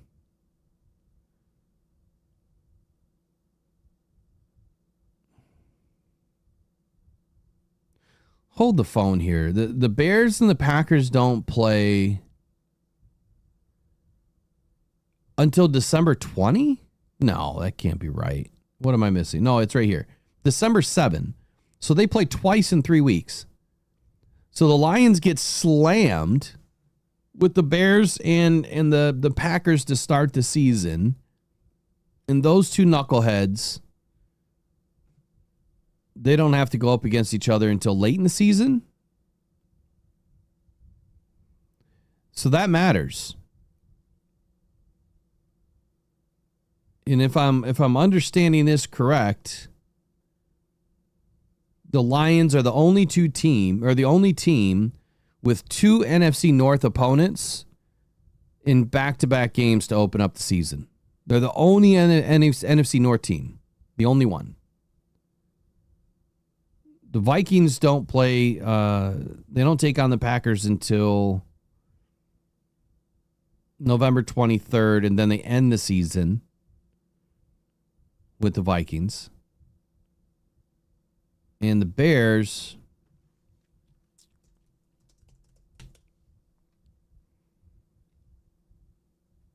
let's see.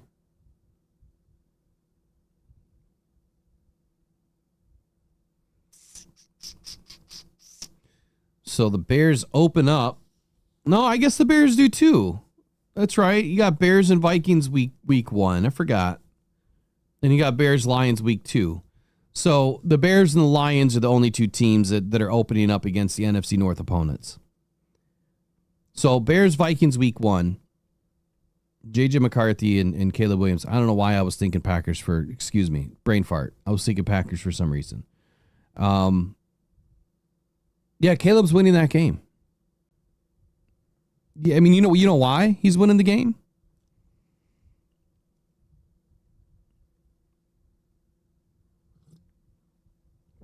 Yeah, so Brent's talking about mental control. I'm not so worried about the mental control. I don't care that the guy goes out and meditates and whatever. I mean, a lot of players do, right? Almost all of them do. I don't really care about any of that. What I care about is the play on the field. When JJ McCarthy's under pressure, he can forget about all of his meditation because he's not going to be able to think, right? Caleb is going to beat him simply because of his year in the league already. He has experience. And now he has Ben Johnson to be able to help him get over that edge. I think that Caleb's going to have a better second season. I'm hoping he doesn't dice us up, but I think that Caleb's going to have a much better second year, and I think that because J.J. McCarthy's opening up against a division opponent, his first NFL game, Caleb's going to win that game. I think that if in that you're talking head-to-head, Caleb and J.J., Caleb's going to win that game. Now, whether the Bears win the game or the Vikings win the game, that's a different conversation. But I think J.J. is going to have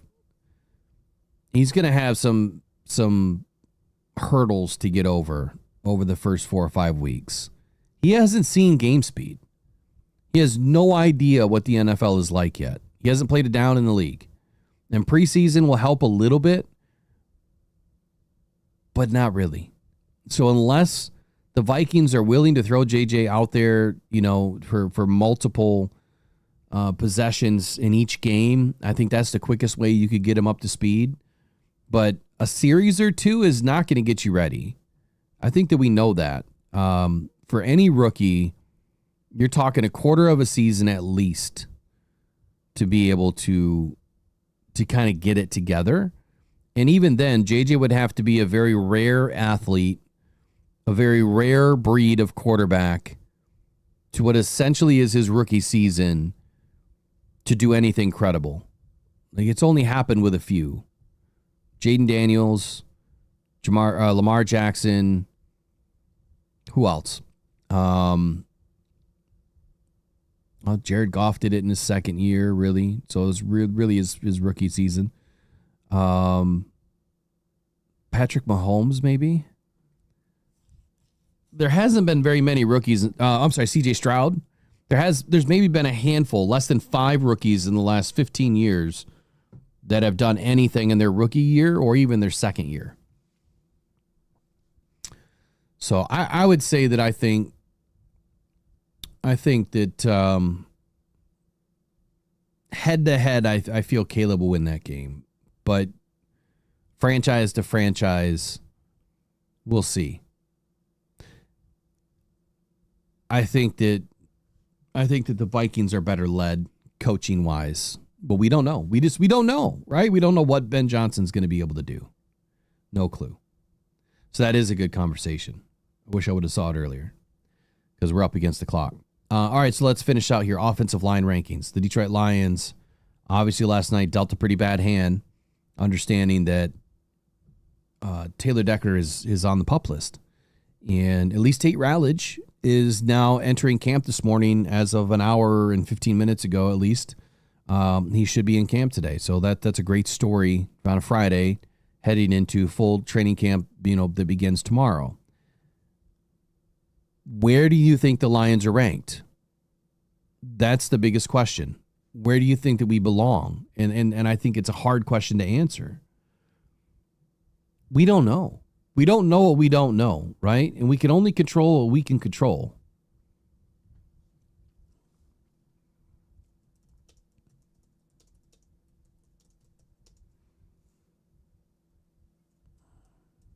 So here's the question. Where should the Lions offensive line rank to start the season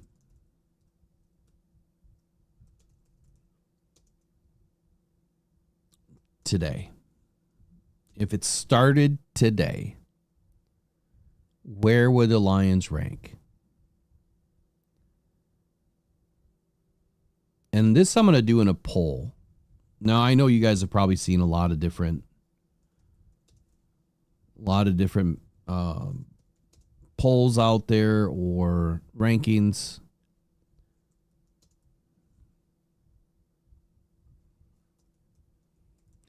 So I'm gonna make it easy on you. Top 5, top 10, top 15, bottom 15. Or I'm sorry, top 16, bottom 16. I'm curious to hear what you guys have to say on this one. So let me know in the comments below if you're listening to it later. But right now in the chat, I want to know.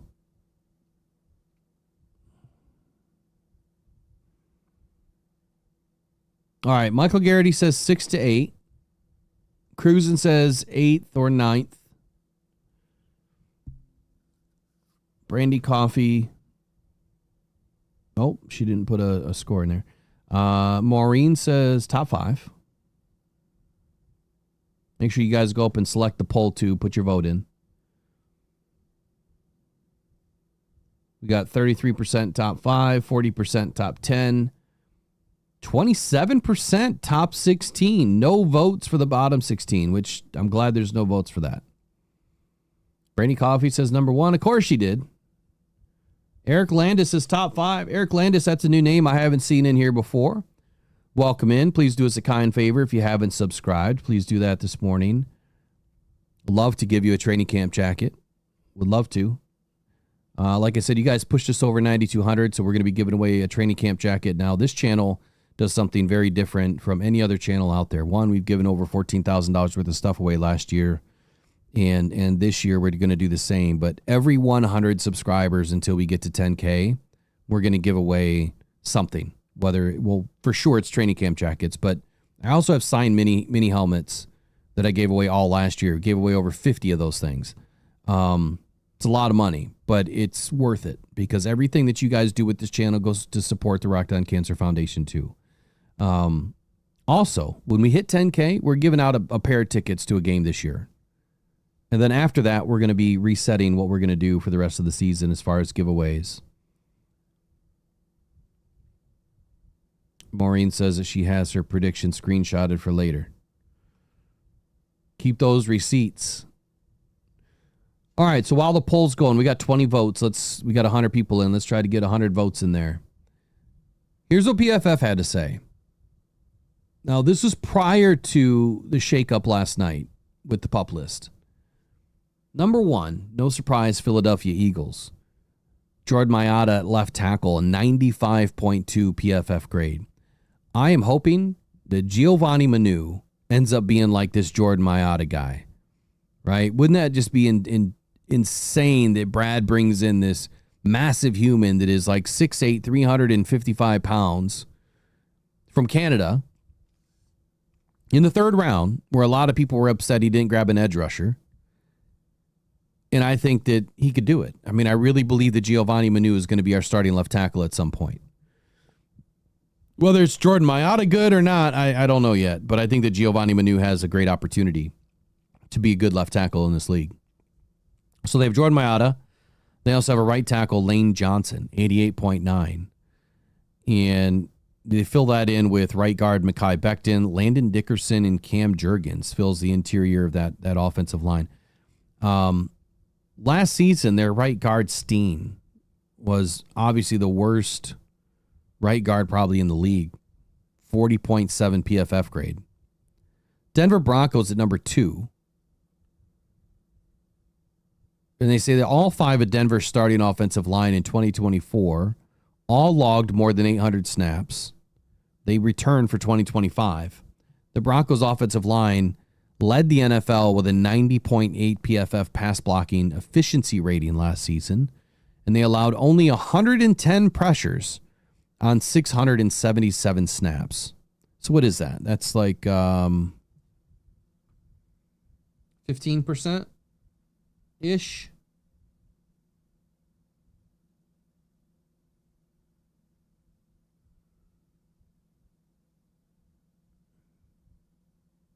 .3% or 16.2%. That's damn good. So Bills at number 3. It says the Bills might not have an elite offensive lineman, but they benefit from continuity. All 5 starters from last year are returning, and the unit is without weak links. As long as right guard Osiris Torrance can take a step forward in his 3rd season. Buffalo's offensive line allowed 160 pressures last season in 2024, including a league-low 6 sacks on 673 pass plays. That's damn good. For 2 in a row. That's damn good. Chicago Bears have somehow leapfrogged the Detroit Lions in offensive line ranking. Now, I don't know about you guys, but whenever a team goes out and buys a bunch of players that haven't played together, how is it that you can put them ahead again, of another team that has been playing together for many seasons? Yep, they lost their star center. They lost their rental and Kevin Zeitler. But how can you put a bunch of misfits on a team and say that they're better than a team that has been the best in the league over the last 3-4 seasons? I'm just saying someone must be a little biased at PFF. But let's walk it out. What did they say? Braxton Jones and Darnell Wright both finished among the 22 highest graded offensive tackles in 2024.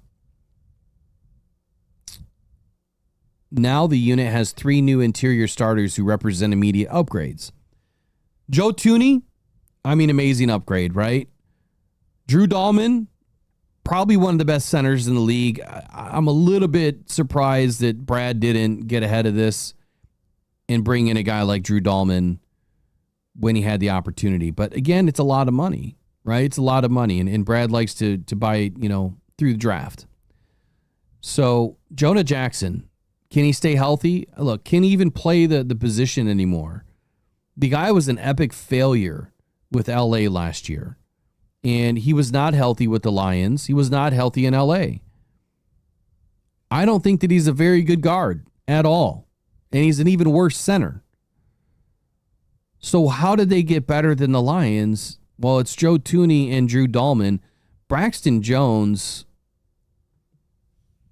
I don't know that he had that great of a year last year. but he probably was the best offensive lineman for the Bears last season. Let me go back and look.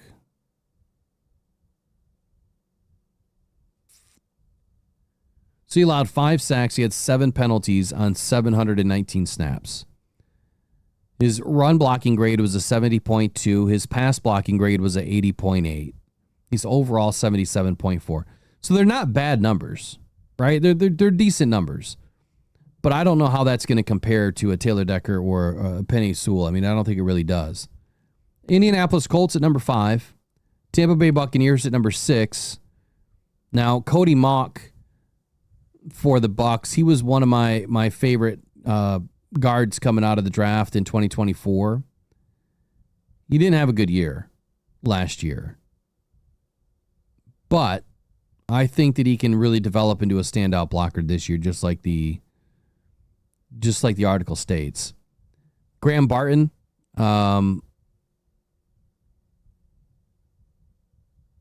let's see. When was Graham Barton brought in? Was he 2024 as well? He had a bad year last year. Yeah, he was brought in last season too. So their offensive line is really young. And I think that they're going to have a pretty damn good offensive line over the long term. Luke Godecki, he's been around for a minute. He's been there since 2022 out of Central Michigan.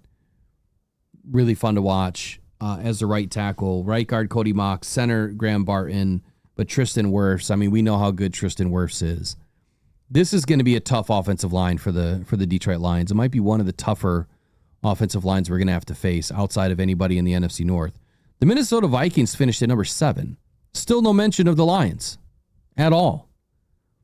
So they have Christian Darrisaw and Brian O'Neill that formed a top-notch tackle duo over the past couple of seasons. The Vikings interior held back the unit and the offense overall is what they're saying. So their center, Ryan Kelly, just turned 32, is among the best players at his position when healthy.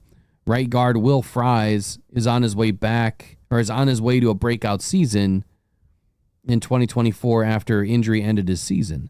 And then their rookie Donovan Jackson, which I think he's going to be a pretty good player, he was drafted this year. So they still have some unanswered questions, right? They have a new... What does Donovan Jackson play? He's a guard, right? I don't remember now.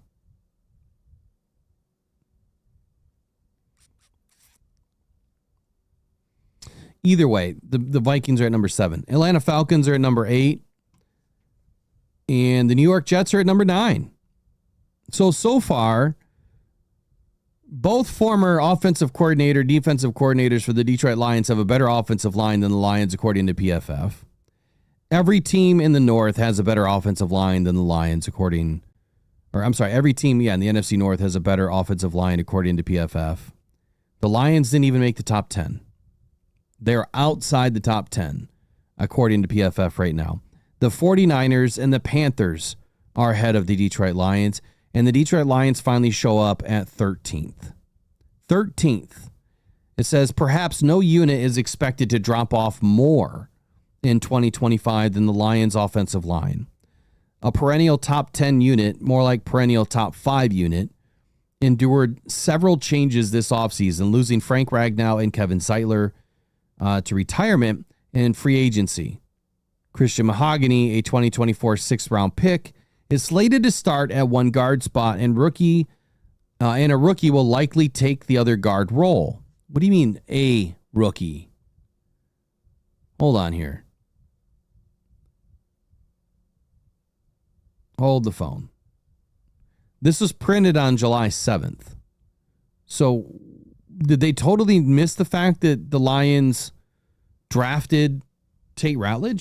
Is that why we're 13th? If you're going to give every other team credit for who they brought in through the draft or who they brought in through free agency, but more so the draft, Tate Rattled, let me remind y'all, I called that pick live during the draft.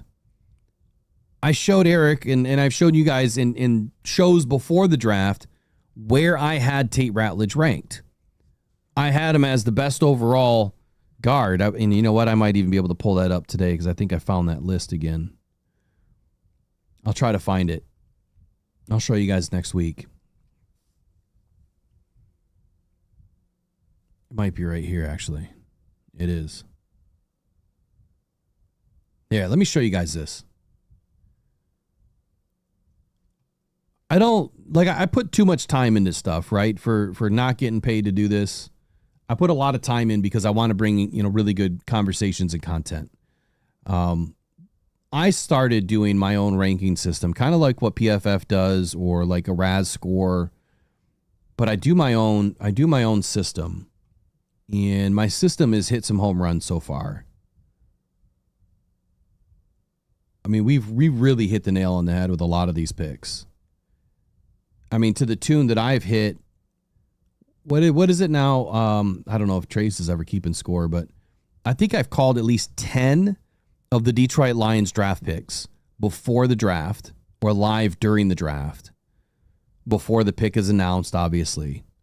That's not to toot my own horn, but that's pretty impressive when you look at, guys that are doing this for years, guys that have played in the league, guys that are getting paid millions of dollars to do this stuff, that have a team of people doing their work for them, and they work for the NFL or PFF or the Athletic or whatever, and they're not coming close to who the Lions are drafting when they're drafting them, and we're getting them right here. And it's a lot of it I'm going to put because of what I've done, this work that I've done, I think has helped me the most to understand where these guys should be ranked. Now, this is an Excel spreadsheet, so of course it's really long. So I'm just going to try to throw in the last few pieces. All right, take a look at the screen here. So first round grades, you could see who I had first round grades on, but top tackles, this is based on my grading system, right? This was my grading system. If you look at the right side, I had Josh Connerly, even, I had him to be, the best graded right guard. Tate Rattled was number 2. Dylan Fairchild at 3, Charles Grant at 4, Tyler Booker at 5. I know, Gray Zabel at 6, right? That's nutty. But it's based on my grading system and then him moving to the guard position from tackle or moving to the center position, right? But look who's below him, Miles Frazier.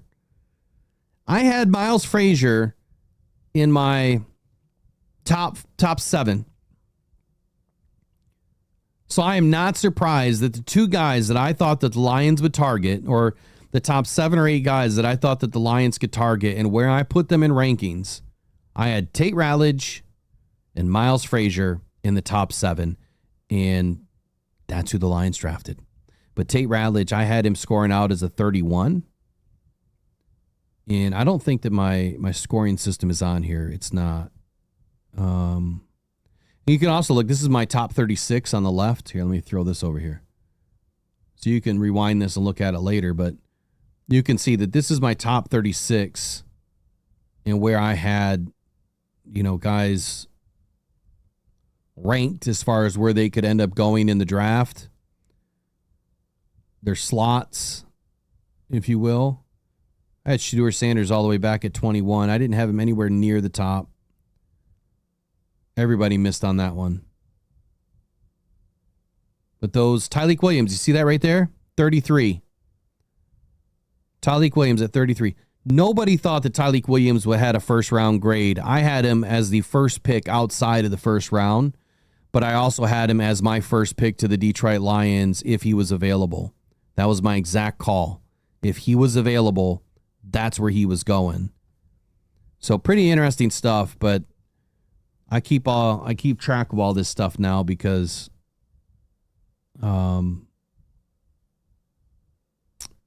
here's my ranking system. Yeah, good luck with that, guys. So just to see how much nutty work I do, this is my ranking system. And I built all of this. Let's look at, where's Rattled at? is right here.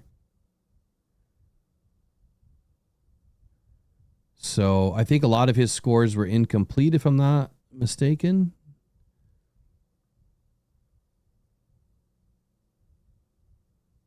So on this sheet, on my score, check this out. This goes a little bit deeper. So my scores for Tate Rattled, he was the number 1 overall guard. You see this right here? Top guards. He was the number 1 overall guard on this ranking list that I did. Miles Frazier was 1, 2, 3, 4. He was 5th on this ranking list. Now, some of this stuff updated, and there was players that ended up getting ranked a little bit higher because their measurables or their agility scores were starting to come to light. So I guess what I'm saying is, if PFF is missing the fact that the Lions brought in Tate Rattled, number 1. Number 2, I have him as the number 1 or number 2 overall best guard in this draft. I don't care about... You're going to have a lot of tackle to guard conversions. I called a lot of those too. We'll see. We'll follow and see what happens there. Who actually turns into a guard this year that was a tackle last year. PFF is missing a big one here. That Tate Rattled, even though he's a rookie, I think that he's going to affect this offensive line in a big way and in a positive way. I think that he's going to have a massive impact. Not only that, but to their point, I mean, Christian Mahogany, whether he is a fixture on this line as a left guard to start, we don't know yet. He looked good in a limited role last year. He got about 50 snaps in last season, and I think he graded out 80 plus on PFF. So he looked really good. Those are things that we just don't know how it's going to work out this year, right? It's a new year. Christian Mahogany is going to be a second season. He's going to have more time. He battled a lot last year. Remember, he missed the entire training camp because he had mono. He didn't even suit up until, I think, the end of preseason, or it might have been, hell, you know what? It might have been like week 6 or 7, if memory serves me right, that he finally was suiting up. So the Lions have some pieces. They didn't mention any of the other players that the Lions brought in. They didn't mention the massive, mountain of a man in Giovanni Manu.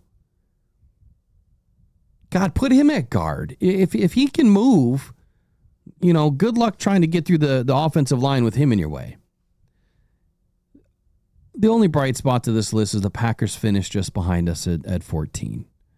They have Jordan Morgan, Aaron Banks, Alden Jenkins, and Zach Tom.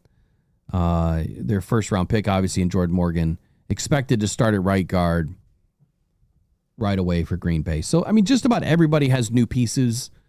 Just about every team, at least in the NFC North, has a draft pick on the offensive line, except for the Bears. I don't believe the Bears, they didn't take a draft pick this year early enough to put on the offensive line. So that line is purely patchwork. But to put the Bears at number 4 overall, I think is a big reach. To leave the Lions out of the top 10, I think is a failure. So, all right, I've missed a lot of your conversations. Let's see, 32 votes. That's it. 32 votes for the Lions offensive line ranking. Where did we end up? Top 10 is the winner. Top 10 is the winner. So everyone that voted top 5, top 10, we missed the boat for the PFF ranking, but that is your ranking. That is where you believe the Lions belong today if the season were to start today. Who the hell voted bottom 16? You must be a Bears fan. Is that Mike Dickus Fury? Is he in here? Is he voting bottom 16? Who would vote bottom 16? I don't know. Is there an argument, I guess, for that? I don't know if there is. All right, we'll end the poll. Thank you guys for joining the Rockhound Detroit Lions. The membership, obviously the Lions faithful, the elite group. And appreciate you guys subscribing to the channel. It means a lot. If you don't know, if you're new to this channel, if you don't know, why all of this started, you'll learn. A lot of, if you have questions, obviously you could reach out to some of the mods. But there's a reason why we started this channel. And I'm not going to get into it today, but if you want to learn more about who I am, why this started, I kind of wrote a majority of the story on the Buy Me a Coffee page. And it kind of gives you a glimpse at what I've gone through. And I've changed some of it, but it kind of gives you a glimpse at the reason why, right? And what our goal is for this channel, but also it's not just Lions content, right? I mean, that's the majority of it, but we do some NFL stuff too. But the goal is to be a better human in the community, really, and to give back to the community of Lions fans as well as, NFL fans. Rockhound Cancer Foundation has a meaning and a purpose, and we are starting locally. So everything that we do is going to stay in Michigan right now. And it eventually will grow. When we add, more channels, that Cancer Foundation for that channel, even though it's all the same foundation, those funds will benefit that area, right? That's how I'm gonna do this. Please share it. I'll give you the link if you want to read a little bit about what's going on with me and where it all started. This is the link. I'll drop it in the chat. And just read the main page. Read the main page. There'll be some updates to it. I got to update. I think there's some errors in it. Sometimes I just type way too fast. But cancer survivor wanting to be a warrior for other people. That's the plan. That's the purpose. And to help people. So be part of it, man. It's a good channel. It's a good group of people. Great community of Lions fans in here. Dedicated Lions fans. And I appreciate each and every single one of you. So thank you for being a part of it. You are the reason why we do this. I'm a fan too. I can't forget about that. Some days I do. Some days I forget that I'm still just a fan, man. But that's why we do it. For the fans, by a fan, for you. So we'll see you guys next week, Monday on the Rise of Grind Morning Show. I'll be back either tonight or tomorrow. We'll see how today's schedule goes. But tomorrow I got to give away a training camp jacket. So hurry up and get your subscriptions in, or, subscribe to the channel, and that way you'll be in the running. So it's going to be all of the new subscribers so far in the month of July. We hit a milestone. So the new milestone started yesterday. And so all the new subscribers from yesterday forward until we get to 9,300, those 100 people are going to be in the running. I know it maybe doesn't seem fair to all the other subscribers, but there's some special stuff for you guys too. So we'll keep on motoring along. We'll see you guys in the next one. Take care. Go One Pride. Go Detroit Lions.